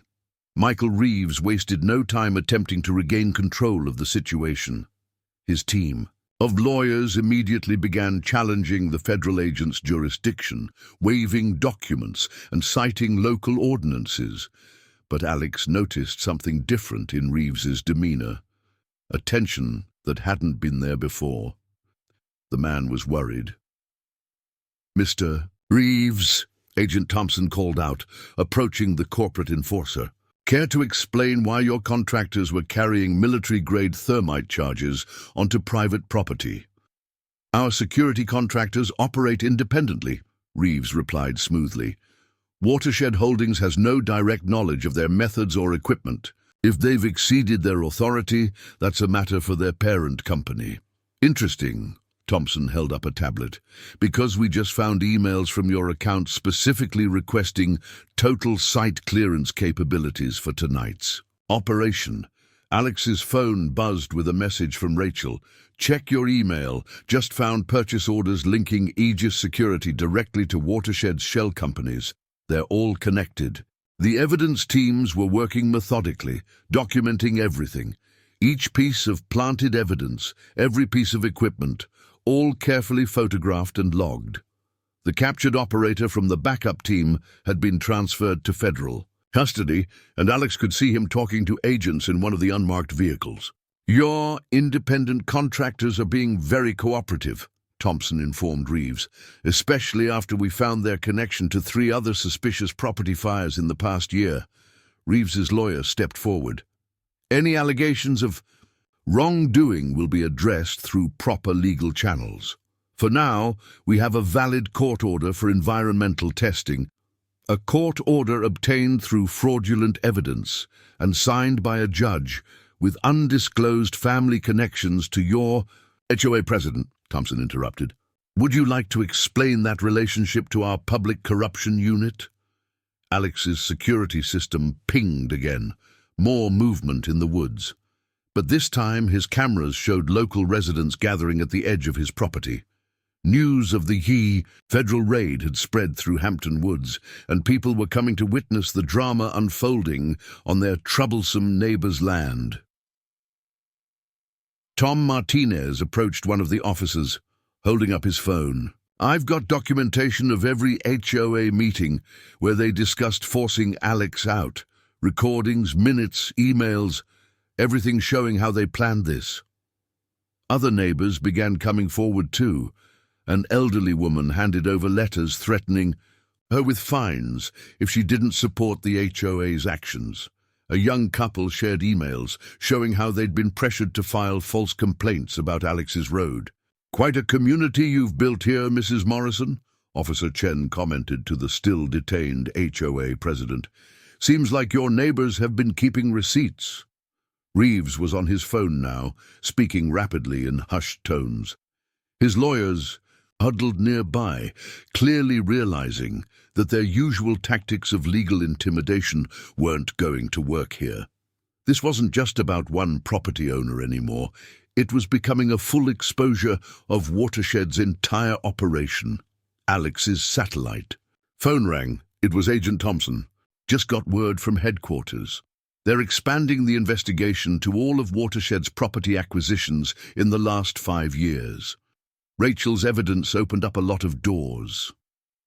Through his cameras, Alex watched as more federal vehicles arrived, these marked with EPA and Department of Justice insignias. Reeves saw them too, and something in his expression changed. The corporate enforcer reached for his phone again, but this time Officer Chen stepped forward. "Mr. Reeves, I need to see that phone. We have evidence of communications regarding destruction of property and tampering with evidence." The neighborhood had become a full crime scene. Evidence teams combed every inch of Alex's property, documenting the elaborate scheme that had been planned. The news vans that had gathered were capturing everything, their cameras rolling as federal agents led away Watershed's contractors in handcuffs. Catherine Morrison sat in the back of a police car, watching her carefully constructed power play crumble.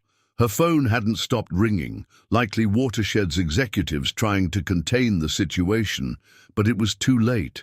The evidence was secure, the witnesses were talking, and years of corporate strong-arm tactics were being exposed. In real time, the situation reached its boiling point when Watershed's corporate leadership finally arrived. 3 black SUVs pulled up to the scene, and out stepped Marcus Davidson, CEO of Watershed Holdings, flanked by an army of executives and legal representatives. His face was a mask of controlled fury as he surveyed the chaos unfolding on what was supposed to be a quiet, deniable operation. "Mr. Davidson," Agent Thompson called out, "perfect timing. We were just discussing your company's pattern of acquiring properties through manufactured environmental crises." Davidson ignored him, making a beeline for Reeves. Their heated conversation was just within range of Alex's directional microphones. "How did this happen?" Davidson hissed. "This was supposed to be a simple inspection leading to an unfortunate accident. The target was better prepared than our intelligence suggested," Reeves replied tersely. "Military background, professional security setup. I don't want excuses." Davidson cut him off. "Fix this now." But even as Davidson spoke, more evidence was emerging. The EPA teams had found the planted soil samples, each carefully documented with chain of custody records leading straight back to Watershed's shell. Companies. The thermite charges had been traced to purchases made by Aegis Security, with payment records linking directly to Watershed's accounts. Alex's phone lit up with urgent messages. "Rachel, they're going to try to destroy records. Already seeing suspicious network activity at Watershed's servers. Officer Chen. Judge Morrison just tried to retroactively modify the inspection order. We caught it. Agent Thompson. Don't let Davidson leave. Major indictment coming down." Through his security feeds, Alex watched as Davidson's demeanor shifted from angry to concerned. The CEO was now on his phone, likely calling in whatever political favors he had left. But the presence of news cameras and federal agents had changed. The dynamic, there would be no quiet burial of this incident. "Mr. Davidson," a new voice called out. A woman in a Department of Justice windbreaker approached, holding up her credentials. "I'm Special Agent Torres from the Public Corruption Unit. We need to discuss your company's relationship with certain elected officials." The color drained from Davidson's face. Behind him, Catherine Morrison was being escorted to a different vehicle, now in federal custody. The HOA president had apparently decided to save herself, providing detailed statements about Watershed's involvement in manipulating local regulations and officials. Reeves made one last attempt to salvage the situation. "Mr. Reid," he approached. "Alex," his voice low. "There's still a way to handle this quietly. Name your price." "Like you handled the Cooper family in Arizona?" Alex replied, loud enough for nearby agents to hear. "Or the Thompson property in Colorado?" "You're playing a dangerous game," Reeves warned. "Even with federal involvement, accidents can still happen." Alex smiled grimly. "Check your phone, Mr. Reeves. The press release about Watershed's pattern of suspicious property acquisitions should be hitting the news any minute." Rachel Cooper provided quite a detailed account. As if on cue, phones throughout the crowd began buzzing with breaking news alerts. Davidson's own phone lit up, and the CEO's face went ashen as he read the headlines. "Michael Reeves," Agent Torres called out, approaching with two other agents. "You're under arrest for conspiracy to commit property damage, attempted evidence tampering, and interstate transportation of restricted materials." The neighborhood had become a media circus. News helicopters circled overhead, capturing the scene, as federal agents led away Watershed's top executives. Local residents were being interviewed, sharing their stories of HOA harassment and corporate pressure tactics. Through it all, Alex's security cameras kept recording, documenting every moment of Watershed Holdings' very public downfall. His phone buzzed one final time, a message from Rachel. "Just got word from my contacts. Watershed's stock is plummeting. Board of directors calling emergency meeting. This isn't just exposure, it's extinction level for them." The morning sun was rising over Hampton Woods, illuminating a scene very different from what Catherine, Morrison and Watershed Holdings had planned. Instead of a mysteriously destroyed property ready for acquisition, they had created the biggest corporate scandal the state had seen in years, and it was all caught on camera. The following hours unfolded like a carefully orchestrated symphony of justice. Federal agents methodically processed the scene, documenting every piece of evidence, every planted device, every trace of Watershed's failed operation. The morning light revealed the full scope of what they'd attempted, and how thoroughly. Their plan had backfired. Alex's security cameras captured it all, Catherine Morrison being formally arrested for conspiracy and corruption charges. Michael Reeves led away in handcuffs, his professional demeanor finally cracking. Marcus Davidson and his executive team facing a barrage of questions from both federal agents and reporters. "Mr. Reid," Agent Torres approached, holding up a tablet. We found something interesting in Mrs. Morrison's cloud storage. Apparently, she kept detailed records of every meeting with Watershed, including video calls where they discussed tonight's operation. Careful planning coming back to haunt them, Alex observed, watching as evidence teams continued their work. His phone buzzed with updates from various sources. Rachel, Watershed's other victims coming forward, class action lawsuit already being organized, Officer Chen. Judge Morrison just resigned, federal investigators at his house, Tom Martinez, HOA board members all lawyering up. Nobody wants to go down with Catherine. The neighborhood had become a hub of activity. EPA teams were conducting real environmental tests, not the fraudulent ones Watershed had planned, to document any actual damage from their attempted sabotage. News crews interviewed residents, each sharing their own stories of HOA harassment and corporate pressure. "Alex!" a voice called out. He turned to see Sarah Chen, daughter of Officer Chen, running up with her laptop. As a local environmental science student, she'd been following water rights issues in the area. "You need to see this. I've been analyzing the geological surveys they tried to hide." On her screen was a detailed analysis of the aquifer system beneath his property. "They weren't just after your water rights," she explained excitedly. "This aquifer connects to a massive underground river system. Controlling your property would have given them leverage over water resources across 3 counties. Agent Thompson joined them, examining the data. "This explains their aggressive tactics. They weren't just buying property, they were trying to control regional water infrastructure." Through his security feeds, Alex watched as federal teams discovered more evidence of Watershed's larger plans. Hidden in the equipment their teams had brought were sophisticated mapping devices, far beyond what would be needed for simple environmental testing. "Mr. Reid," a Justice Department official approached, looking grave. "We've just uncovered evidence linking this operation to similar incidents across multiple states. Would you be willing to testify before a congressional committee?" Before Alex could respond, his phone lit up with a news alert. "Breaking: Watershed Holdings CEO and executives indicted on federal charges.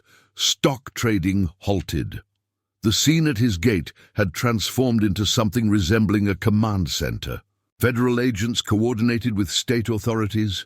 Environmental teams collected samples, and investigators interviewed a steady stream of neighbors coming forward with evidence of HOA harassment.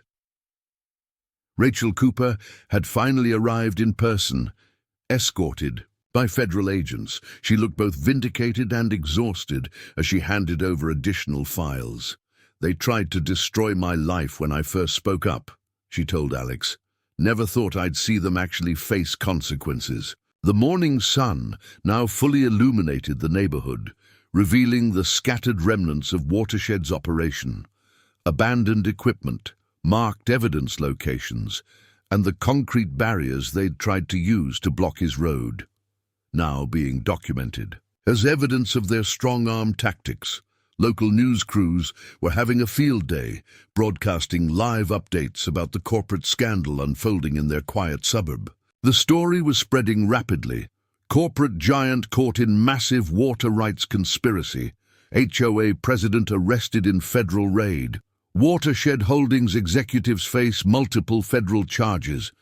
Alex's security system pinged one final alert: movement at the far end of his property. Through the cameras, he watched as the last of Watershed's security teams was discovered trying to destroy documents in their vehicle. Federal agents swarmed the scene, securing yet more evidence of their failed operation. The morning had revealed not just the scope of Watershed's attempted takeover, but the full extent of their criminal enterprise. What was supposed to be a quiet, forced acquisition had instead exposed years of corporate corruption, environmental exploitation, and criminal conspiracy. As the initial chaos subsided, Alex sat in his home office, reviewing the security footage from the night's events. Agent Thompson had stationed federal protection around his property, though they all suspected Watershed's ability to retaliate had been severely crippled. The morning's indictments had sent shockwaves through the corporate world. "You need to—" "See this," Rachel said, entering with her laptop. She'd been working with federal investigators to decode Watershed's internal communications. "I found their playbook. Detailed instructions for how they target properties, manipulate local officials, stage accidents. Your case wasn't unique. It was just the first time they failed." Alex's phone had been buzzing constantly with updates. State, Attorney General's office, multiple jurisdictions opening investigations into Watershed Holdings operations, Environmental Protection Agency, evidence of systematic water rights manipulation across 3 states. Department of Justice, grand jury being convened. Your testimony will be crucial. They didn't expect this level of exposure, Rachel explained, scrolling through documents. "Look at these email threads. They were so confident in their methods that they documented everything. Project proposals, operational plans, even cost analyses for their accident scenarios." Officer Chen arrived with more news. "Just interviewed Catherine Morrison's assistant. Apparently, she kept a separate set of books detailing every payoff. Every threatened official, every manufactured crisis. She thought it was insurance against Watershed turning on her." Through his security feeds, Alex watched as forensics teams continued processing his property. They'd found sophisticated surveillance equipment hidden in the trees, far more than what would be needed for simple monitoring. The HOA's safety concerns had been a cover for mapping every inch of his land. "Mr. Reid," Agent Torres called from the doorway, "we found something interesting in the HOA's financial records. The spike strips they used, purchased through a series of shell companies, but the money trail leads straight back to Watershed's operational accounts." Tom Martinez arrived next, carrying files from his days with the water department. "These are the original surveys from when they first discovered the aquifer system. Watershed didn't just want your property. They were trying to control a water network that could supply half the state during drought conditions." Alex's satellite phone rang, Agent Thompson with an update. "Davidson's talking, trying to cut a deal. Says he can provide evidence of similar operations in other states. This is bigger than we thought." The media coverage had exploded. National news networks were picking up the story, framing it as a David versus Goliath battle that exposed corporate corruption at the highest levels. Interviews with other Watershed victims were airing, each telling similar stories of HOA harassment, manufactured crises, and forced property sales. "Your security setup saved more than just your property," Rachel noted, reviewing the evidence logs. "The quality of your documentation, the backup systems, the redundant recordings, they can't deny anything. Every move they made is preserved in multiple formats." Sarah Chen had been analyzing the geological data they'd recovered from Watershed's teams. "They weren't just after water rights," she explained, pointing to complex charts. "These surveys show they were planning to redirect underground water flows, essentially holding entire communities hostage to their control of the aquifer system." More federal teams arrived throughout the day, SEC investigators examining Watershed's financial records, EPA specialists analyzing their environmental impact, Justice Department attorneys building their case. What had started as a local property dispute had uncovered a nationwide conspiracy. Alex's computer pinged with a news alert. Watershed Holdings Board of Directors announces emergency restructuring. CEO and executive teams suspended pending federal investigation. "They're trying to distance themselves," Rachel observed, "but it's too late. The evidence trails lead straight to the top." Local residents continued coming forward, sharing their own experiences with the HOA's aggressive tactics. Each story added another piece to the puzzle, revealing how Catherine Morrison had systematically used her position to serve Watershed's interests. The question now, Agent Torres said, reviewing the growing evidence pile, is how many other communities have they targeted? How many other properties have they acquired through these methods? The answer, they were discovering, was far more extensive than anyone had initially suspected. Watershed's attempt to seize Alex's property hadn't just failed. It had exposed a corporate conspiracy that would take years to fully unravel.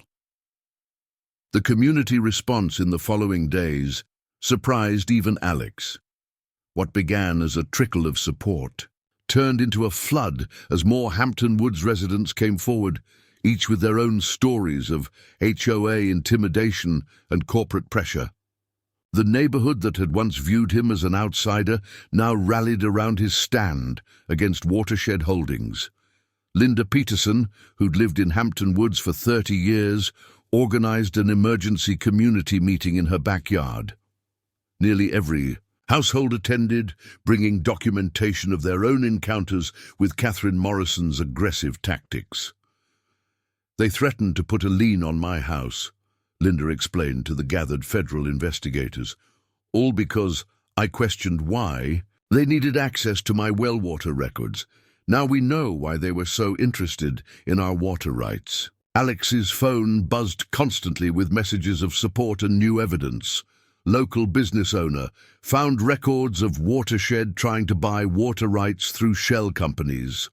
Former HOA board member have emails showing Catherine Morrison's original appointment was rigged. County water inspector located tampered environmental reports, willing to testify.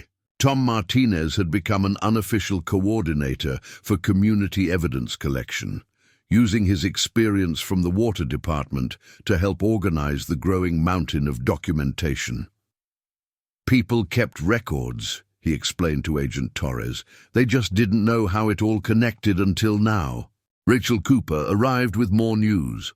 Other communities are reaching out. Similar stories, same patterns. Watershed tried this in dozens of places, but they were careful to keep each operation isolated. Until now.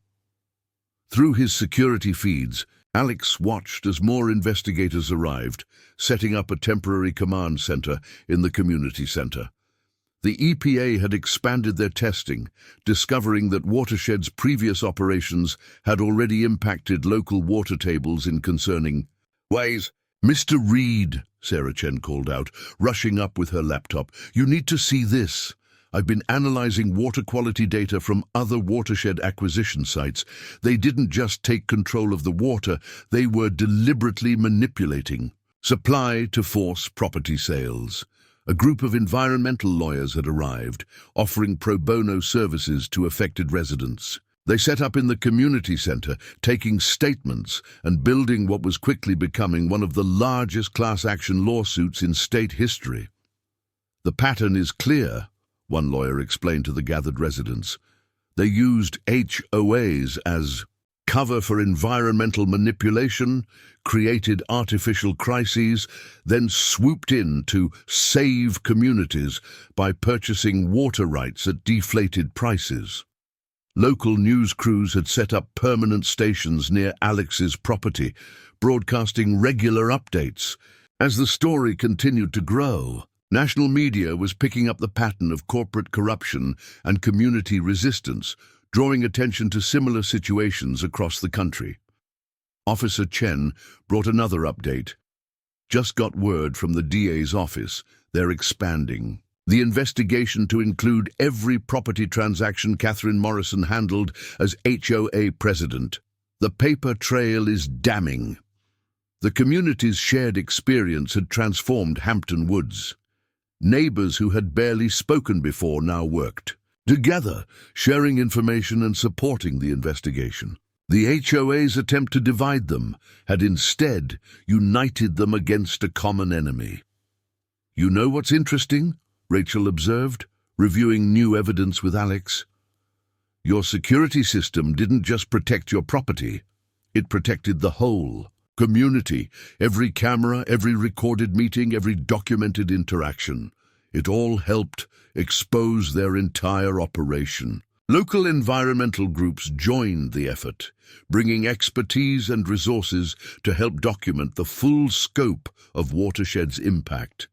They set up testing stations throughout the neighborhood, building a comprehensive map of how corporate manipulation had affected the local ecosystem. "This isn't just about property rights anymore," Sarah Chen explained to a group of reporters.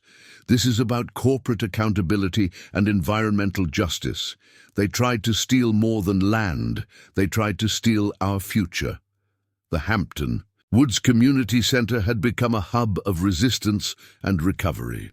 Residents shared stories, compared documents, and worked with investigators to piece together years of corporate manipulation. What Watershed had intended as a quiet takeover had instead sparked a movement for transparency and justice. As Alex watched his neighbors working together, he realized that his stand against the HOA had done more than protect his property. It had given his community the courage to fight back against corporate overreach. The very tactics meant to isolate him had instead created an unbreakable bond of solidarity. The power dynamics in Hampton Woods shifted dramatically as more revelations emerged. The interim HOA board, hastily appointed after Catherine Morrison's arrest, discovered the full extent of the corruption. Bank records revealed a complex web of kickbacks, hidden accounts, and suspicious transactions, all leading back to Watershed Holdings. "Look at this," Rachel said, spreading documents across Alex's kitchen table. They didn't just manipulate property values. They were orchestrating artificial water shortages to drive their acquisition strategy. Every environmental crisis was manufactured. Alex's security system pinged with an alert. A group of cars approaching his gate. But this time, it wasn't federal agents or corporate enforcers. It was a convoy of environmental experts from 3 major universities responding to the evidence of water table manipulation. His phone buzzed with updates from multiple sources. State Water Board, emergency review of all watershed-related permits initiated. Environmental Law Center, class action lawsuit expanding to include groundwater manipulation claims. Federal Prosecutor's Office, additional indictments expected this week. Dr. Elizabeth Mathers, a leading hydrogeologist, had set up monitoring equipment around the property. What they tried to do here, she explained to gathered reporters, wasn't just illegal. It was environmentally catastrophic. They were planning to redirect entire underground water systems. The neighborhood had transformed. Where no trespassing signs and security cameras once marked territory lines, residents now posted "Community United Against Corporate Corruption" banners. The very surveillance that Watershed had used to intimidate had become a tool for community protection. Mr. Reid, Agent Torres, approached with a tablet. "We've uncovered something significant in Watershed's internal communications. They didn't just target your property, they were using it as a test case for a nationwide water control strategy." Through his cameras, Alex watched as more technical teams arrived, setting up sophisticated monitoring equipment. The EPA had declared Hampton Woods a critical study site for corporate environmental manipulation, bringing in experts from across the country. Sarah Chen had organized a group of environmental science students to help document the evidence. "Each property tells part of the story," she explained, marking points on a digital map. "When you connect them all, you see the pattern of systematic water rights manipulation." Local business owners joined the resistance, sharing records of how Watershed had attempted to pressure them through various front companies. The hardware store owner revealed how they'd tried to force him to falsify records of equipment purchases. "They thought they could isolate us," Tom Martinez observed, "watching the community work together. Instead, they gave us a common enemy and a common cause." The media presence had grown beyond local coverage. National news networks set up permanent stations, broadcasting regular updates about the unfolding corporate scandal. Hampton Woods had become a symbol of community resistance against corporate overreach. Rachel's phone lit up with news alerts. Watershed Holdings Board announces major restructuring. Corporate officers face federal charges.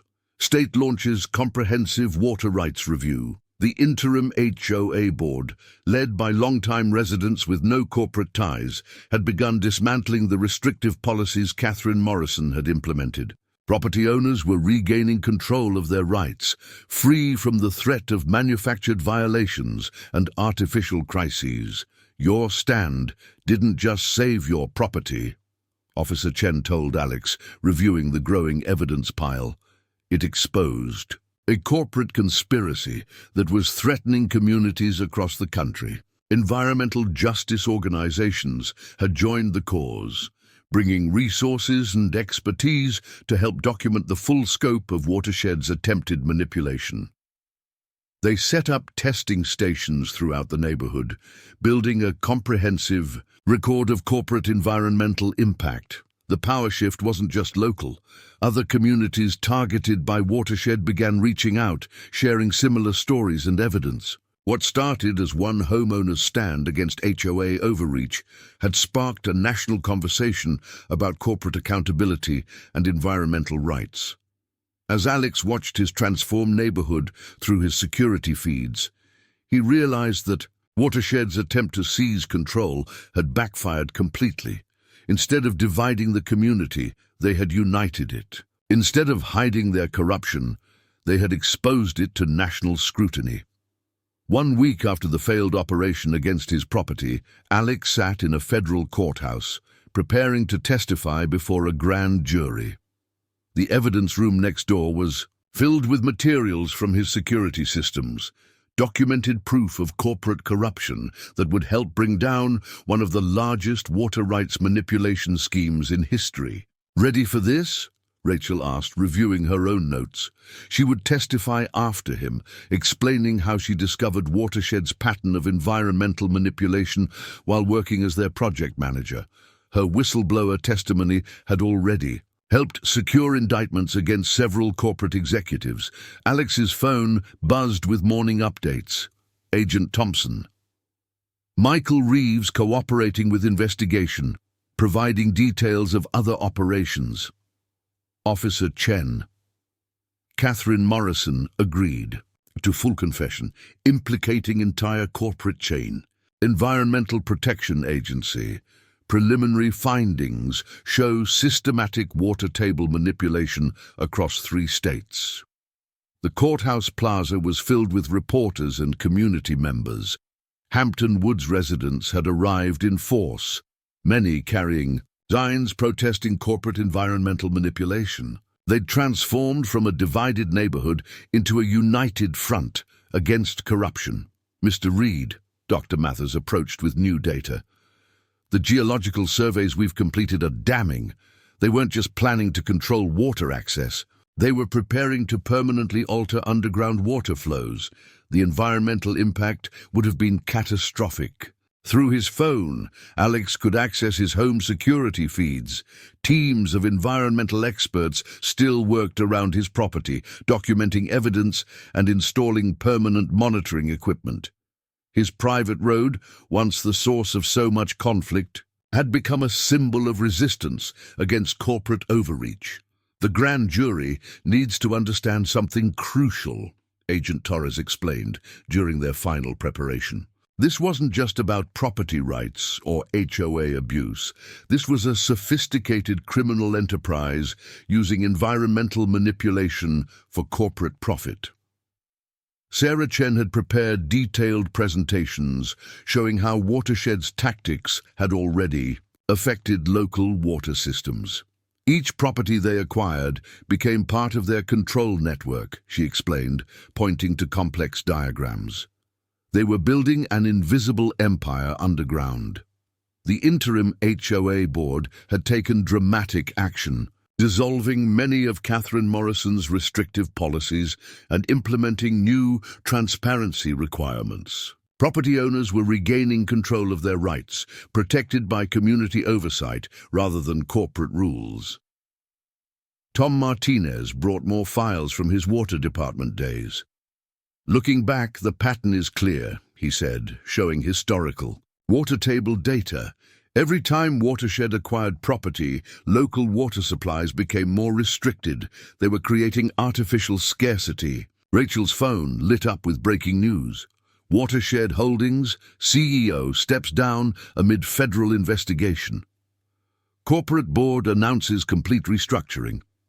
State officials launch comprehensive water rights review. The courthouse security feed showed Michael Reeves being led in through a side entrance, no longer the confident corporate enforcer, but a cooperating witness. His testimony would detail how Watershed had systematically targeted communities, manipulated local officials, and orchestrated environmental crises. "Your security system did more than protect your property," Agent Torres noted, reviewing the evidence one last time. "It created an unimpeachable record of corporate criminal activity. They can't deny what we have on video. Environmental justice. Organizations had established a permanent presence in Hampton Woods, using it as a case study for fighting corporate environmental manipulation. They'd set up a community education center, teaching residents how to protect their rights and monitor their resources. Local business owners had formed a coalition, sharing resources and information to prevent future corporate infiltration. The hardware store owner had become a key witness, providing records of suspicious equipment purchases and attempted cover-ups. As they prepared to enter the courtroom, Alex received one final message from Linda Peterson, watching his security feeds. "The neighborhood is behind you.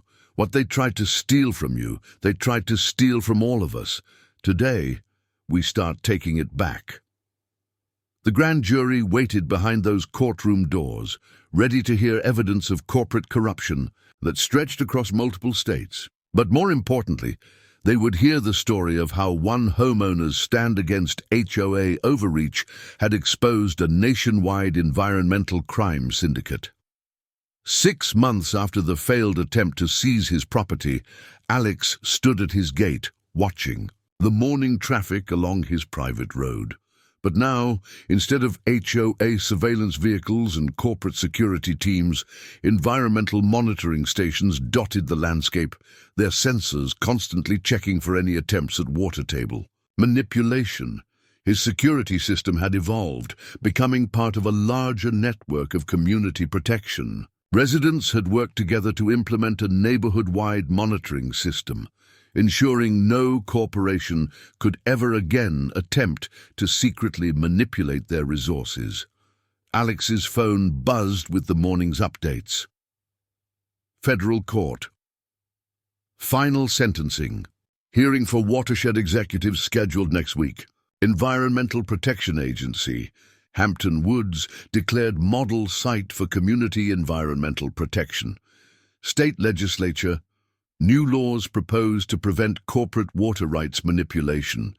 Rachel Cooper, now heading a non-profit focused on corporate accountability, pulled up in her car. "Ready for the congressional hearing next month?" she asked. "They want to use Hampton Woods as a case study for new environmental protection legislation." Through his security feeds, Alex could see the transformed neighborhood. Where no trespassing signs once stood, there were now information boards explaining the community's fight against corporate corruption. Tour groups of environmental activists and community organizers regularly visited, learning from their experience. "Mr. Reid," Sarah Chen called out, approaching with new data. Now working on her doctoral thesis about corporate environmental manipulation, she had turned Hampton Woods into a pioneering study in community resistance. The long-term monitoring results are incredible. We can actually track how Watershed was altering water flows. Tom Martinez arrived next, carrying fresh coffee and plans for the community's new water protection initiative. "The State Water Board approved our proposal," he announced, Hampton Woods will be the first community-managed water conservation zone. The former HOA office, once Catherine Morrison's base of operations, had been converted into an environmental education centre. Displays showed the timeline of Watershed's attempted takeover, including Alex's security footage of their failed operation. It served as a warning and a lesson about corporate overreach.